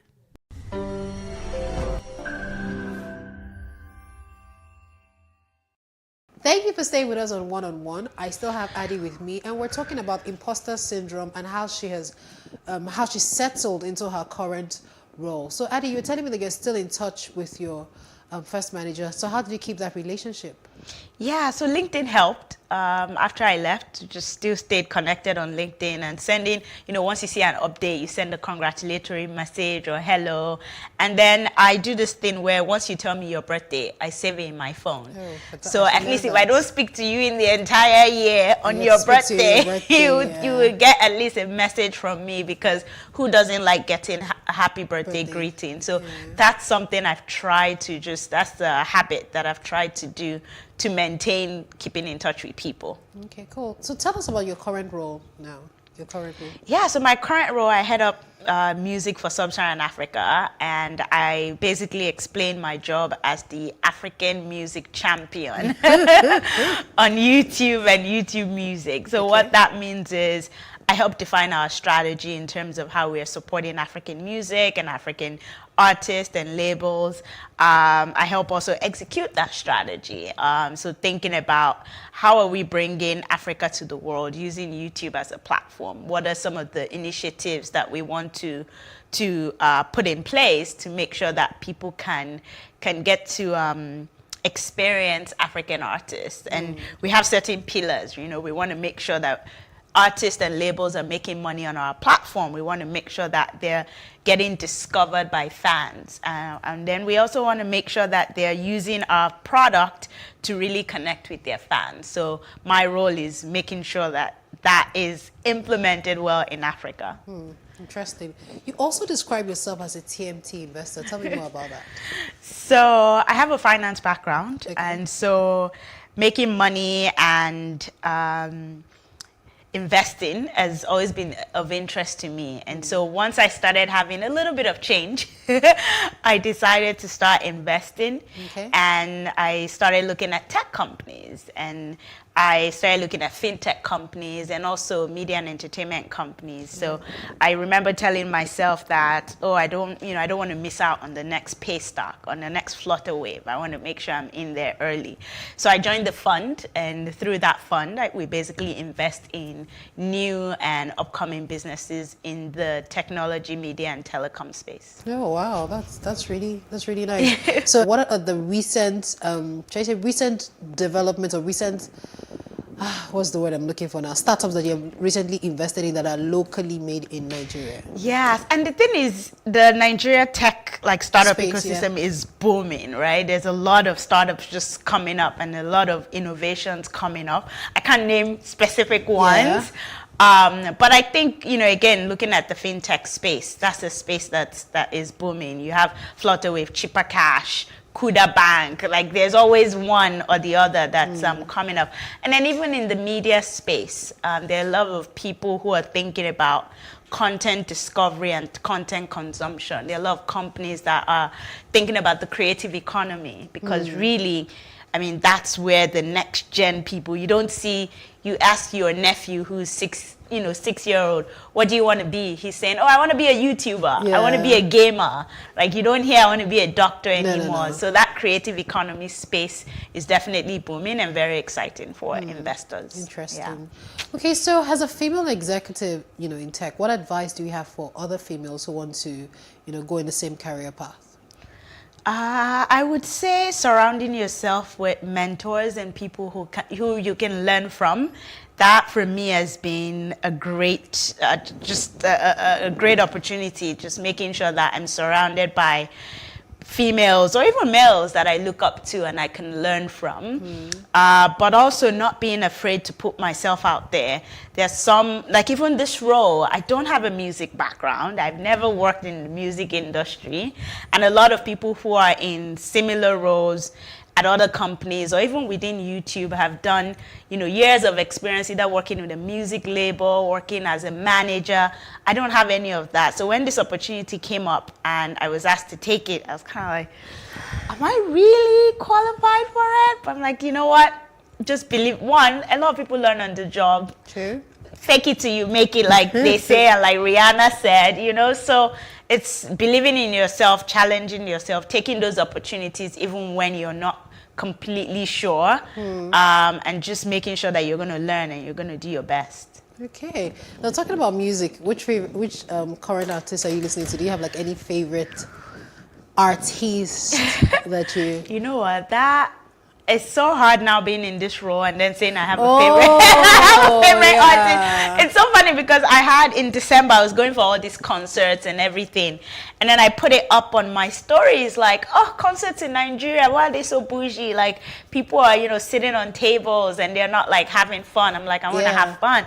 And next thing, people actually thought I was just saying it as a person, as a fan going to a concert. But people thought, the head of music is saying concerts in Nigeria. I was like, So So, but there are a lot of amazing artists, and I think what is also very exciting is they're all young. Yeah. Everyone coming up now, you know, from Ira Star to Omale to Elaine to Azawi. I mean, it's like the next generation. They're killing it. They're killing it. Yeah. Interesting. Last year, for example, I was privy to be part of the people that YouTube talked with concerning supporting the back end, because, you know, that's the thing, though, about Nigerian music. It's fantastic. We're global now.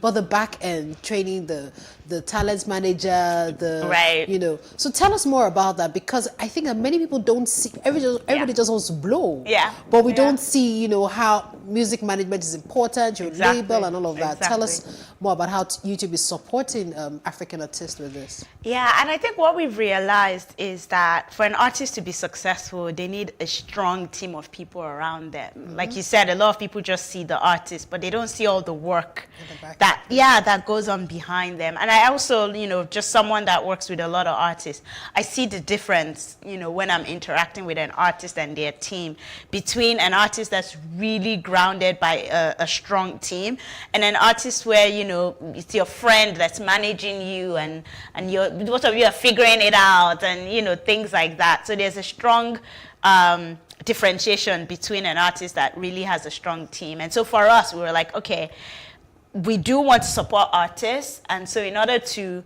do that, we want to make sure that we're supporting the team around them. So we came up with an initiative called Future Makers, which is supported by our music team. And we said, okay, let's look for organizations in Africa that are supporting that ecosystem, the music professionals, the managers, the lawyers, the brand people, the PR people. And Music Business Academy, which is founded by Godwin Tom, was one of it. And he's been, you know, Godwin has been in this industry for a long time.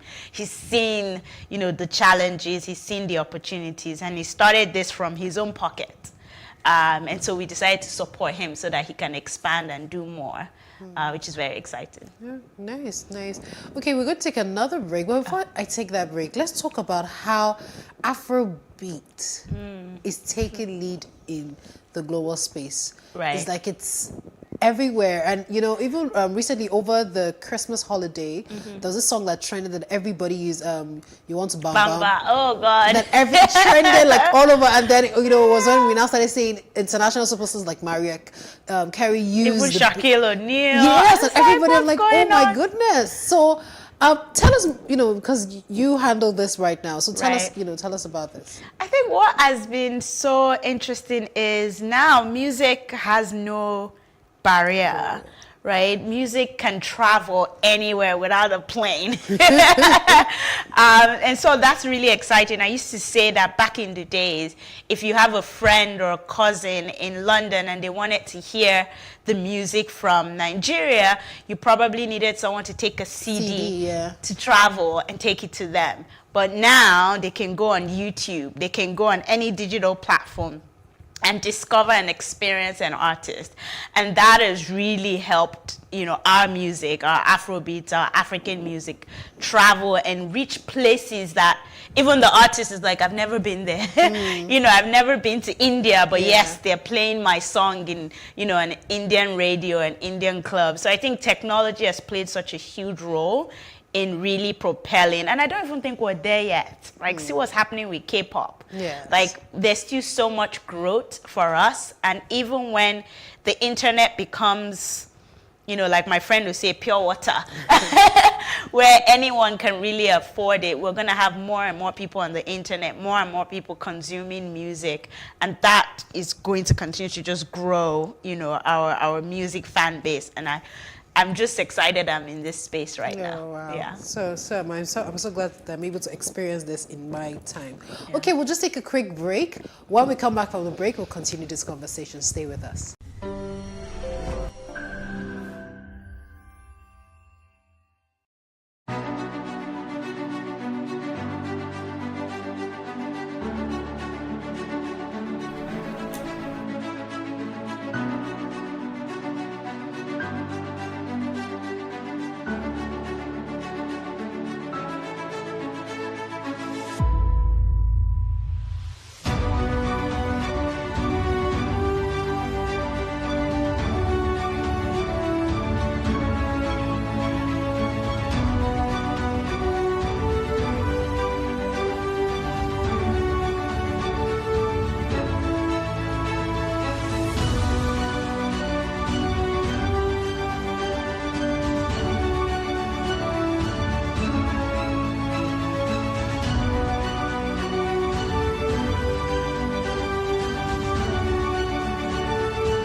Thank you for staying with us. And if you're just tuning in, this is One on One. My name is Fumi Unwa Jefe, and I have Adi with me. We're talking about everything. Now, the content industry is booming, especially the short video market. In 2020, the global influencer market was valued at $9 billion US. Now, that's according to Tech Cabal. How can more people get into that market share, Adi? I would say create a solution. Create a solution, figure out what the problem is, or find a problem and create a solution for people. And I think, I mean, like you said, the short video space has started booming, right? So we've seen like the arrivals of platforms like TikTok, right? Which created a no barrier to becoming a content creator, to becoming a superstar, becoming an influencer. You hear stories of is it Kabi, the Senegalese boy who's, you know, is he Italy, and now he's like the top.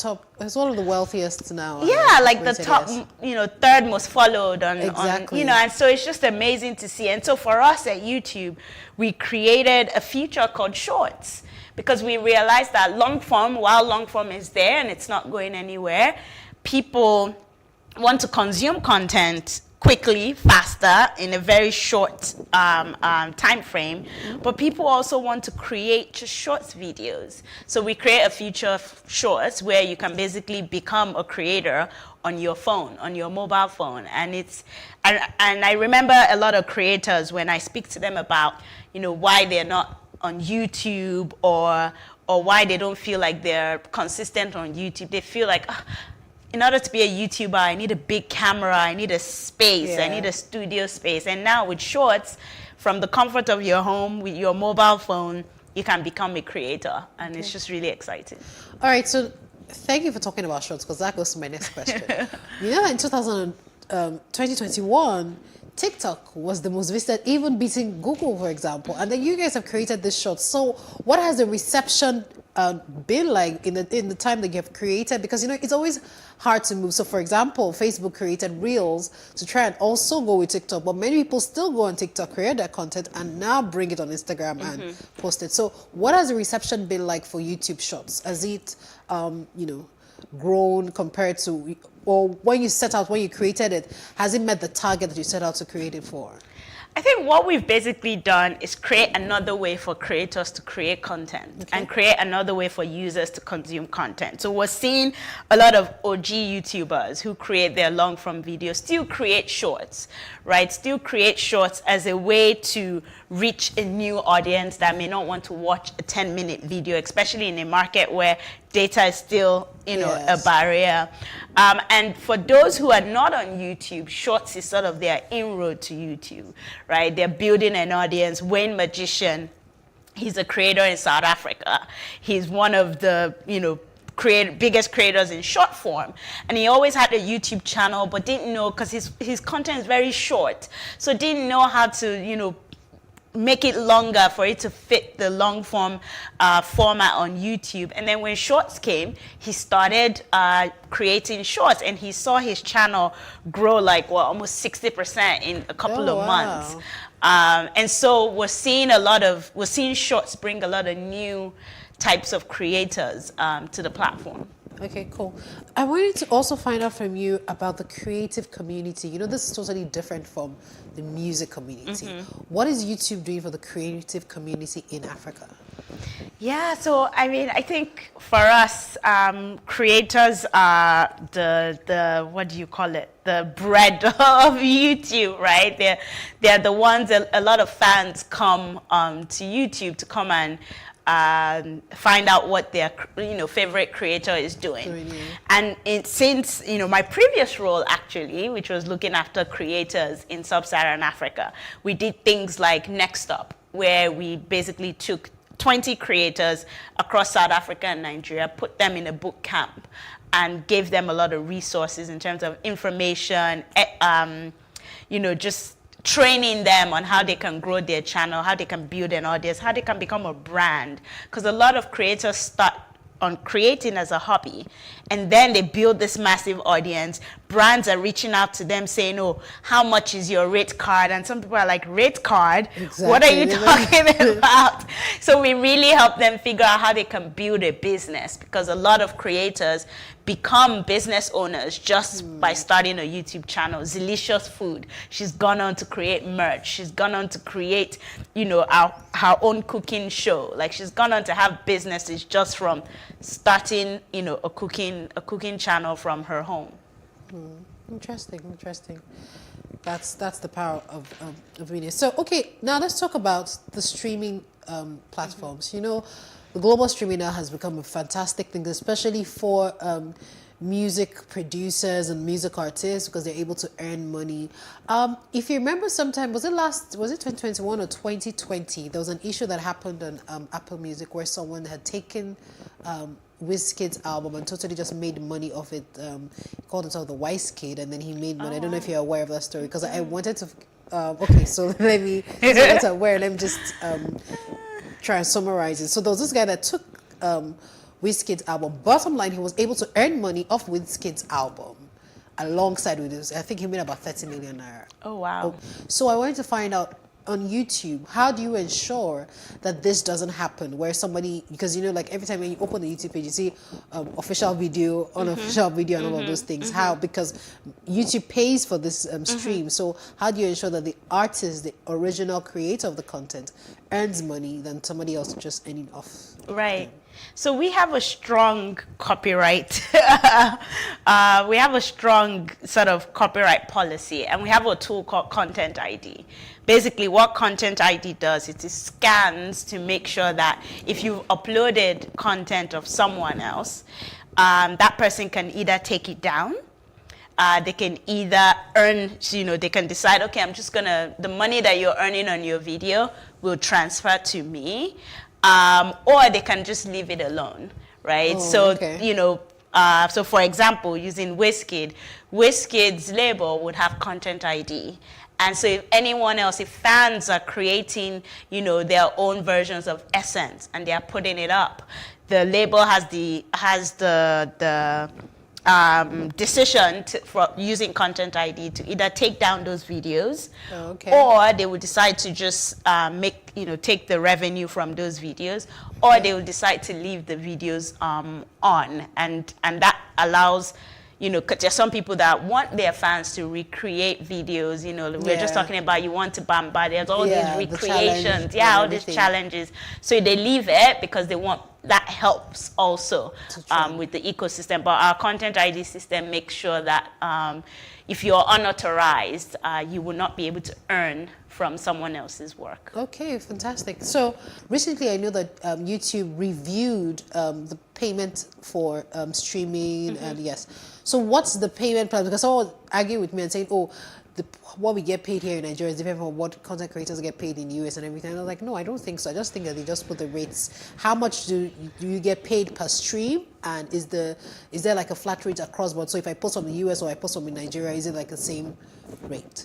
Yeah, so on YouTube, we have something called CPM, right? Cost per milli. So for a content creator that is uploading from Nigeria, if your views actually are coming from the United States, the CPMs in the US are bigger. Why? Because the digital advertising market is bigger, because a lot more advertisers are putting their money in digital. Whereas in Nigeria and other parts of Africa, a lot of advertisers are still putting their money on TV and radio, right? Because that's where they feel majority of the audience are. And so for now, the CPMs in Nigeria and some parts of Africa are not as high as the CPMs in the US. So if you're a creator and you put a video on YouTube and you monetize that, you're monetizing that video, but 90% of your views are coming from Nigeria, you might earn X. Whereas, you know, if you're a creator from Nigeria, you put your video on YouTube, but 90% are coming from the US or another market where the CPMs are higher, you would earn more than X. So it's really about where your views are coming from, not where you Because people are like, oh, I'm a Nigerian, so that's why I'm not earned. Oh, so you answered that question as well. Yes, okay. I have. But it's not about where you're from. It's about where your audience is and what the digital advertising market looks like in that market. Oh, okay. Okay. Thank you very much. Thank you. Fortunately, that's all the time we have. We're going to try, because I know it was a lot of work trying to get you here to complete this interview today. But thank you so much for your time. I really, really appreciate it. And I'll be talking to you about investing and looking at which projects to switch. So thank you so much, Addie, for your time. Yeah, thanks for having me again. Okay. Thank you for staying with us on this episode of One-on-One. You will agree with me that the time spent with Addie today has been fantastic. It has been worthwhile. I've learned so much from her. So we're going to end this episode and see you again on another episode of One-on-One. Enjoy the rest of your day. My name is Fumi Unuajefe.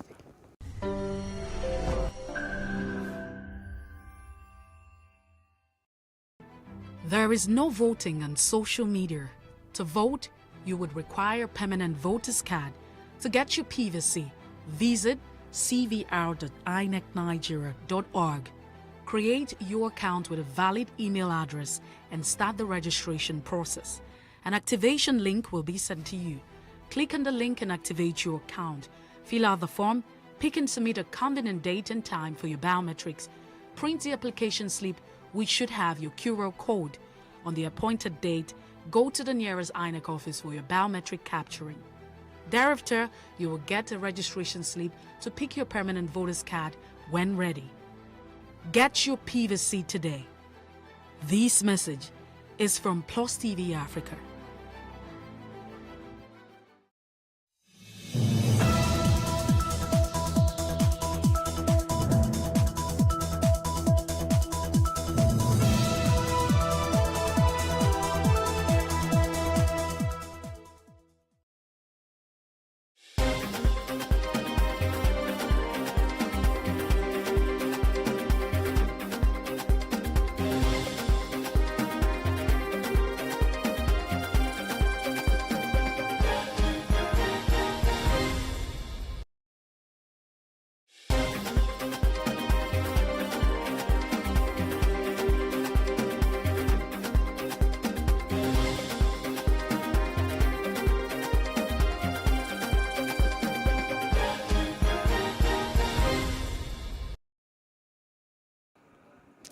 Good afternoon, I am Khadijat Balogun, and this is the news update. The Supreme Court has struck out President Muhammadu Buhari and the Attorney General of the Federation suits challenging Section 84, subsection 12 of the Electoral Act. The case was expunged on the grounds that it lacks the jurisdiction to entertain the suit and is an abuse of court process. Earlier, a notice for the judgment's delivery was served on President Buhari and the National Assembly, inviting them to appear before the court for the judgment. The Independent National Electoral Commission, INEC, have listed the conditions for political parties to substitute candidates whose names have been forwarded to the Commission for the electoral umpire. The law does not give any political party the right to replace a validly nominated candidate, as it is a prerogative of the individual to be substituted.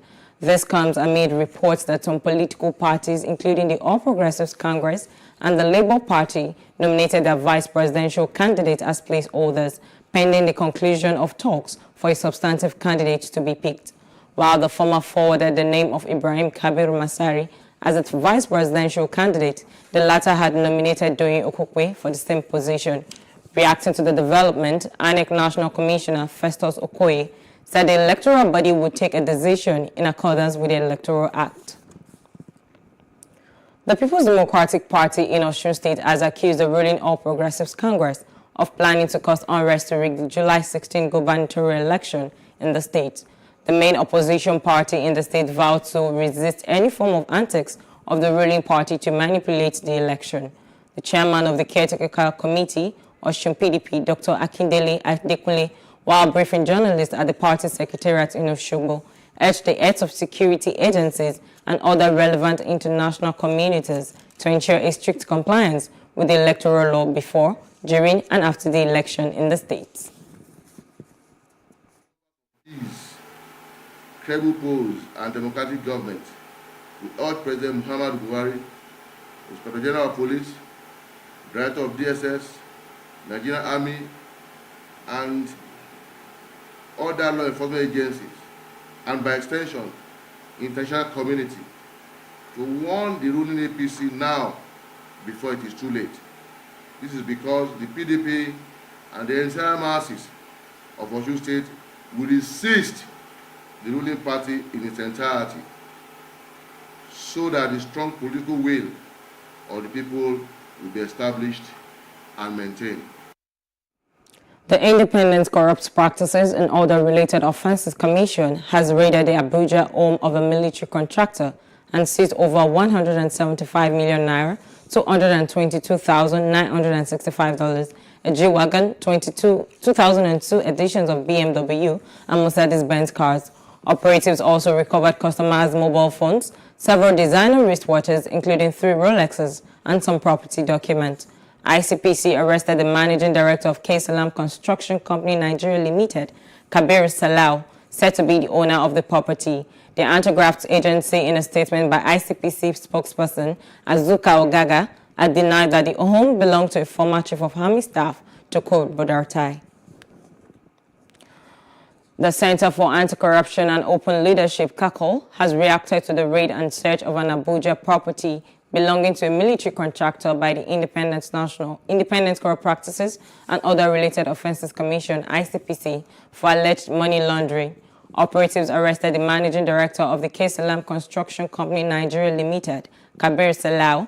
In a statement, CACOL's Director of Administration and Programs, Tola Oresol, told the ICPC that financial impropriety is single-handedly responsible for the downward socio-economic situation of things in Nigeria.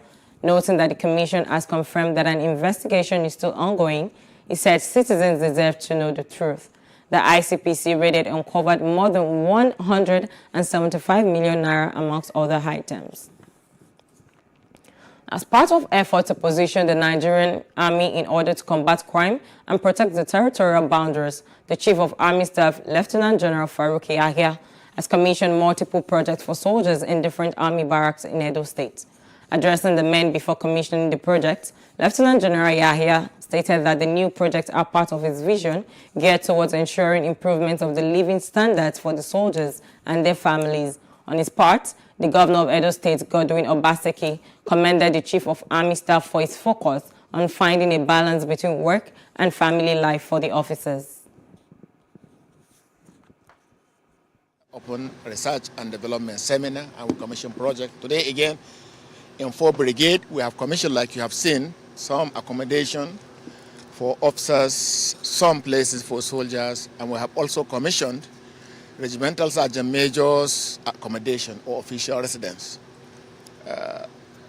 All in the overall effort of the Nigerian Army under my watch to improve the welfare and well-being of the personnel. Administration is one of the key pillars of my command philosophy, and now it includes good accommodation and living quarters for the personnel, and that's what you have seen us do. And all across the Army also, we are taking the drive everywhere to improve, the well-being, the administration of the personnel. Your presence here today has gone a long way to reaffirm your clear and continued commitment to training, which you have prioritized as the best welfare for us. Our modest contribution of a 20-room officers' accommodation is the least we can do to support what the Army has been to us in this state.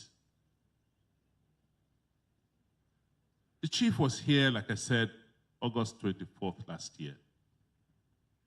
And we pleaded with him and said, look, we're having crisis on the Benin-Eho stretch of the Benin-Auchi Road.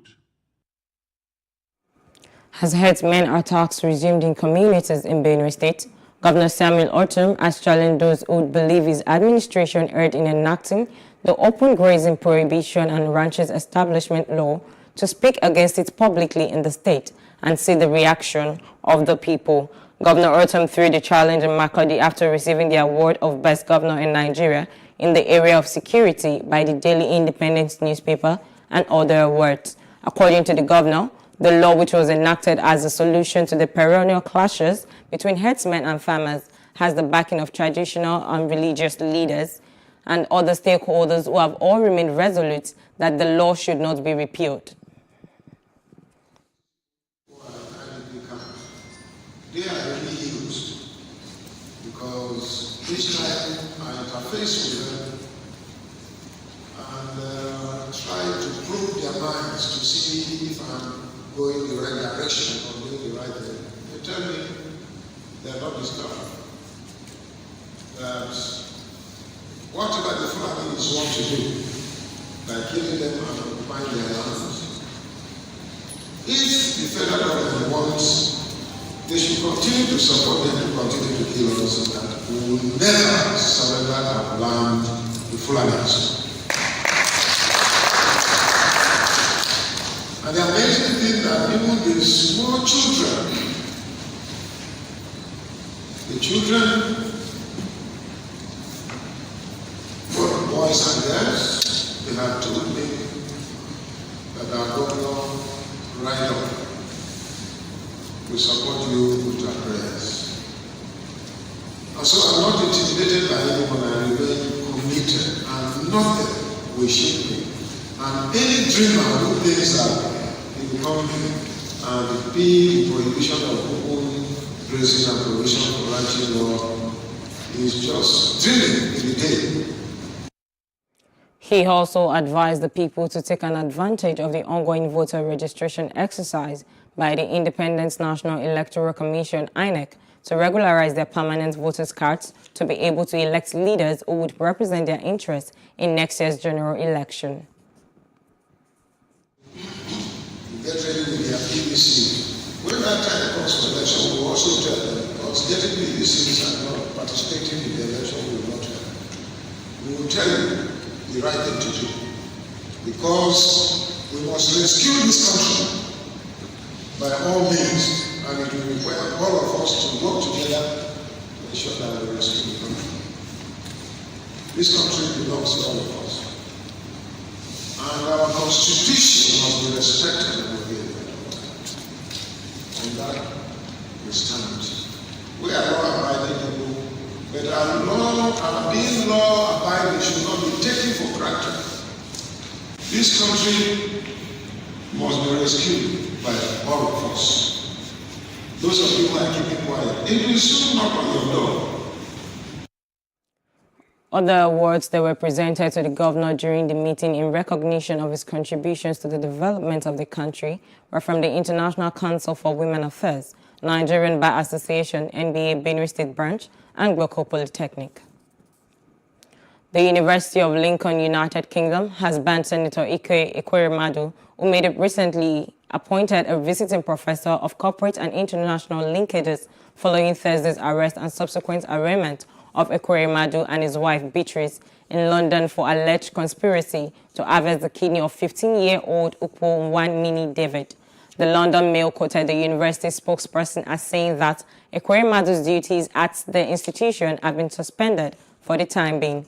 We are deeply concerned about the nature of these allegations, but as this is an active police investigation, we cannot comment further at this stage. Whilst this matter is subject to investigation, this person will not be undertaking any duties as visiting professor at Lincoln. End of quote. David, according to the prosecution, was trafficked from Nigeria and entered the UK with the passport of a 41-year-old man and did not know that he was taken to London for the purpose of donating his kidney.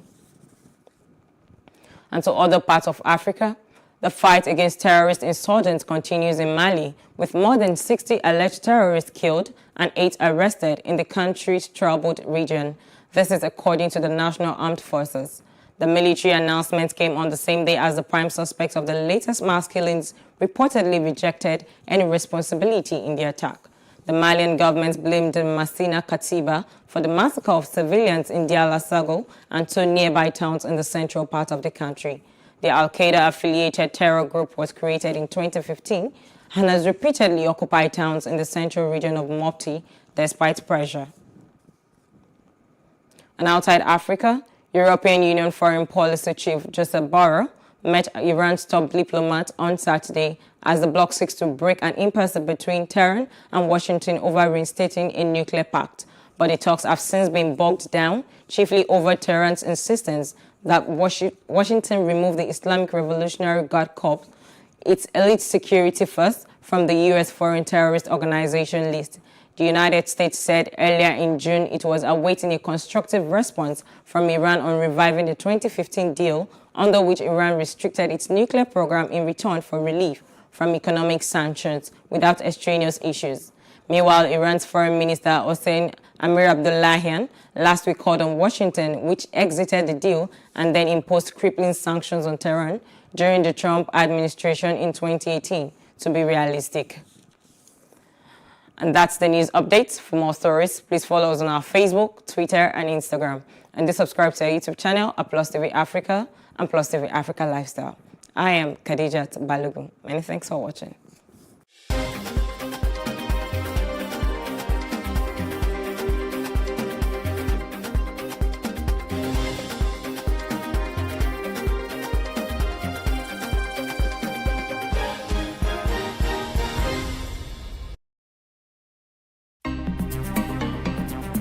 Life can be fun and rewarding, but it also comes with some risk. As in business, you win some, you lose some. And that's why you need to be wise in the choices you make. It's like placing a bet. Again, you need to be wise. Wise in choosing an innovative platform with the highest market options and highest odds ever. That's why Winners Golden Bet, the leader in online, in-shop, virtual, and live sports betting, gives you enhanced platforms that offer you the best chances of winning. For betting on live soccer matches, live dog races, and virtual games. Winners Golden Bet is your best bet. Instant payment of winnings guaranteed. Play online or in any of our numerous shops nearest to you. Hey guys, be wise. Play on Winners Golden Bet. Winners Golden Bet, the wise choice.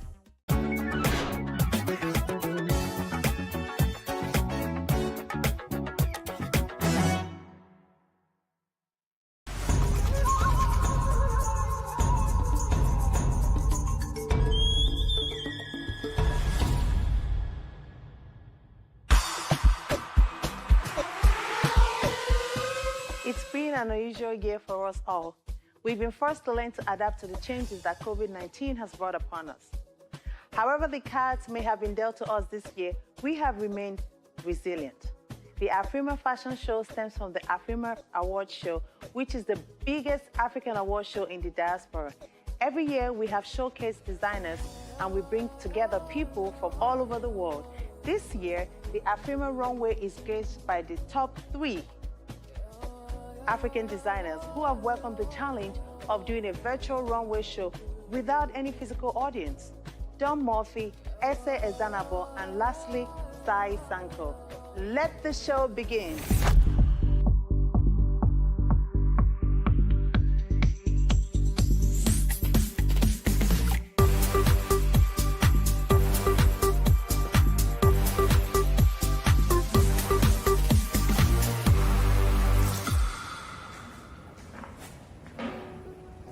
Hi guys, my name is Sai Sankar and I am a luxury resort wear designer and I make the most amazing and fabulous kaftans and everything that you desire for traveling.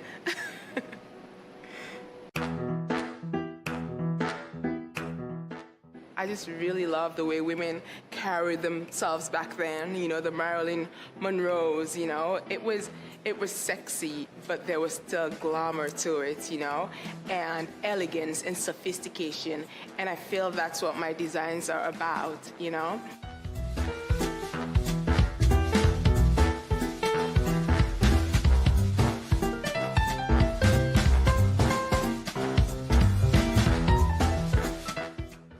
I've also been inspired just by my continent, the continent of Africa.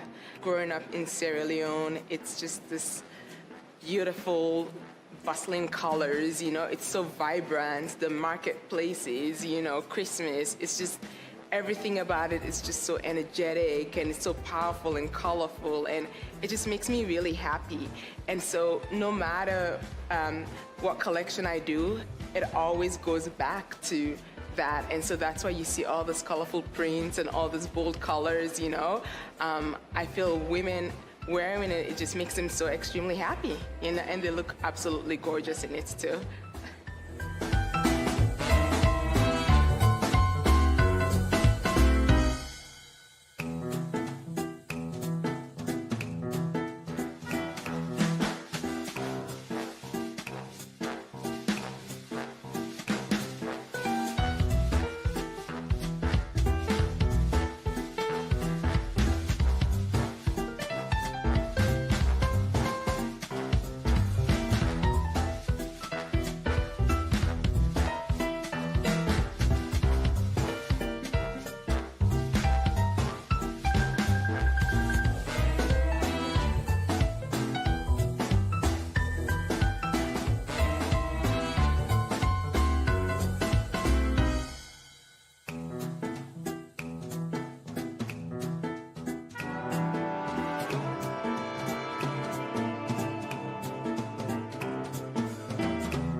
My name is S.A. Grimbowski, and I am the designer and owner for S.A. Azinabor Atelier. My source of inspiration for my designs, number one, to be honest, comes from God, because I go to sleep literally and dream about my designs. And that only has to be from God. So I always give credit to Him for that. And of course, my culture is very influenced in my design. I've been designing since I was 8 years old.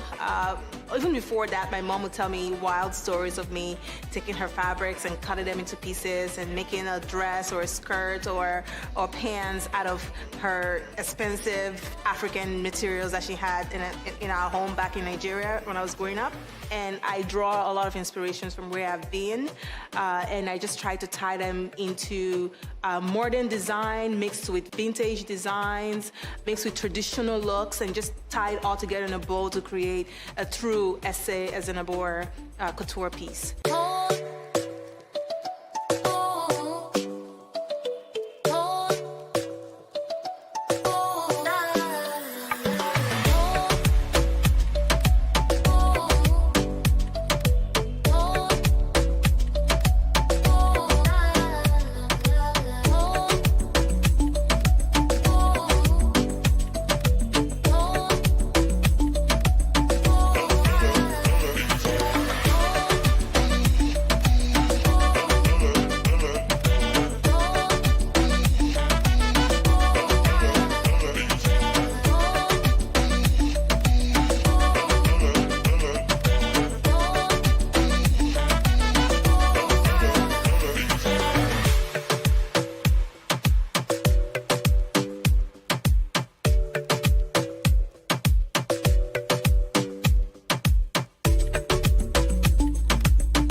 Hello, my name is Daniel Mofo. I'm the founder and designer of Don Murphy, a men's luxury custom suit clothing in Dallas, Texas.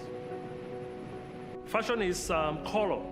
In the past, men were all very scared of, the colors. They were used to the blacks, the grays. But now, if you look at fashion, men wear almost bolder colors than women, You see men in red suits, men in yellow suits, men in pink suits. So for me, fashion is color.